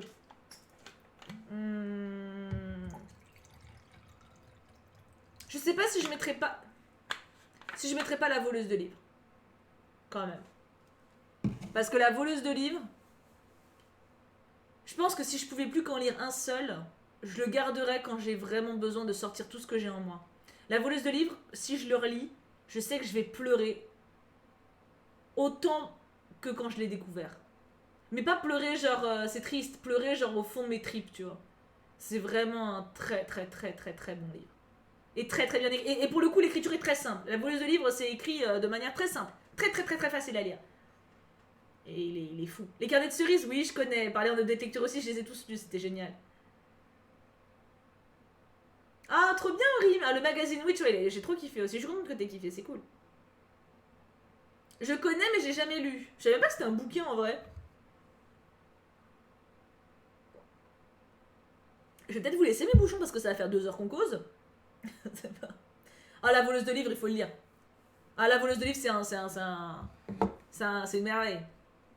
Journal d'Anne Frank, bien sûr, je connais, mais je le relirai pas. Attends, je vais vous lire le résumé de la voleuse de livres. Mais attends, je suis con, je suis sur Livre Addict. Autant que j'en profite. La voleuse de livres. Leur heure venue, bien peu sont ceux qui peuvent échapper à la mort, et parmi eux, plus rares encore, ceux qui réussissent à éveiller sa curiosité. Liesel Meminger y est parvenue. 3 fois cette fillette a croisé la mort, et 3 fois la mort s'est arrêtée. Est-ce son destin d'orpheline dans l'Allemagne nazie qui lui a valu cet intérêt inhabituel, ou bien sa force extraordinaire face aux événements? À moins que ce ne soit son secret, celui qui l'a aidé à survivre, celui qui a même inspiré à la mort ce si joli surnom, la voleuse de livres. Et c'est la mort qui parle, c'est la mort qui est narratrice du bouquin. C'est... Je crois que c'est ma plus jolie découverte. Mais tu te rends compte, Thibaut, qu'avec tous ces conseils de livres, j'ai pu avoir d'argent après tout ça. Mais si, il faut emprunter en médiathèque. J'ai acheté La voleuse de livres, je me suis fait tes recommandations, mais je l'ai pas encore lu. Bah après, tu chiales, hein. Enfin, en vrai, tous mes potes qui l'ont lu, même les cœurs d'huîtres, ils ont tous chialé. Je connais pas une personne qui a pas pleuré, donc... Miss Ruby, est là, entraîne-toi. Personnellement, j'avais acheté Je vous écris du Veldiv suite à ton avis. Je vous écris du Veldiv? J'ai conseillé ça, moi. Ah ouais? Attends. Ça me dit rien. Ah oui! Ah oui! Ah oui, oui, oui, oui, c'est des lettres. C'est des lettres. Oui, oui, d'accord, je vois ce que c'est. Effectivement. Effectivement. Je visualisais pas le... C'est pas... Bon, bah, go pleurer. Ah non, mais la voleuse de livres... Oh, Lina, toi, ça va te tuer, toi. T'es tellement douce, en plus. Bon, du coup, on va se laisser là. En plus, j'ai mes petits bébés chats qui m'attendent. Et mon homme aussi, accessoirement. On va se laisser là. C'était super cool comme stream. En fait, ce que j'aime trop, c'est qu'il y a des fois où on parle de trucs... on parle de sexualité, on parle de politique, on parle de littérature, on parle de culture, on parle d'histoire. C'est trop, trop cool. Ah, bébou, je suis sûre que tu vas pleurer aussi. Hein. Du coup, bah écoutez, merci d'avoir été si nombreux, merci de ceux qui ont follow, c'est très gentil. Si vous followez pas encore, n'hésitez pas, c'est le petit cœur sous le stream, c'est gratuit. Et on se retrouve demain matin à 9h30 pour Idol sur YouTube et demain à 18h sur Twitch pour Eldaria. That's the program. Et n'hésitez pas à me dire sur la rediff YouTube ou alors, je sais pas comment, sur Discord peut-être si vous comptez vous prendre certains des bouquins. J'aimerais trop avoir vos retours sur ça. En vrai, si vous lisez des bouquins dont je parle, taguez-moi sur Discord ou sur Insta ou des trucs comme ça. Il y en a pas mal qui le font sur Instagram en story, mais n'hésitez pas. Parce que j'aime trop savoir, en fait, j'aime trop échanger avec vous. Je trouve ça trop trop cool. C'est pour ça que les streams, c'est trop bien.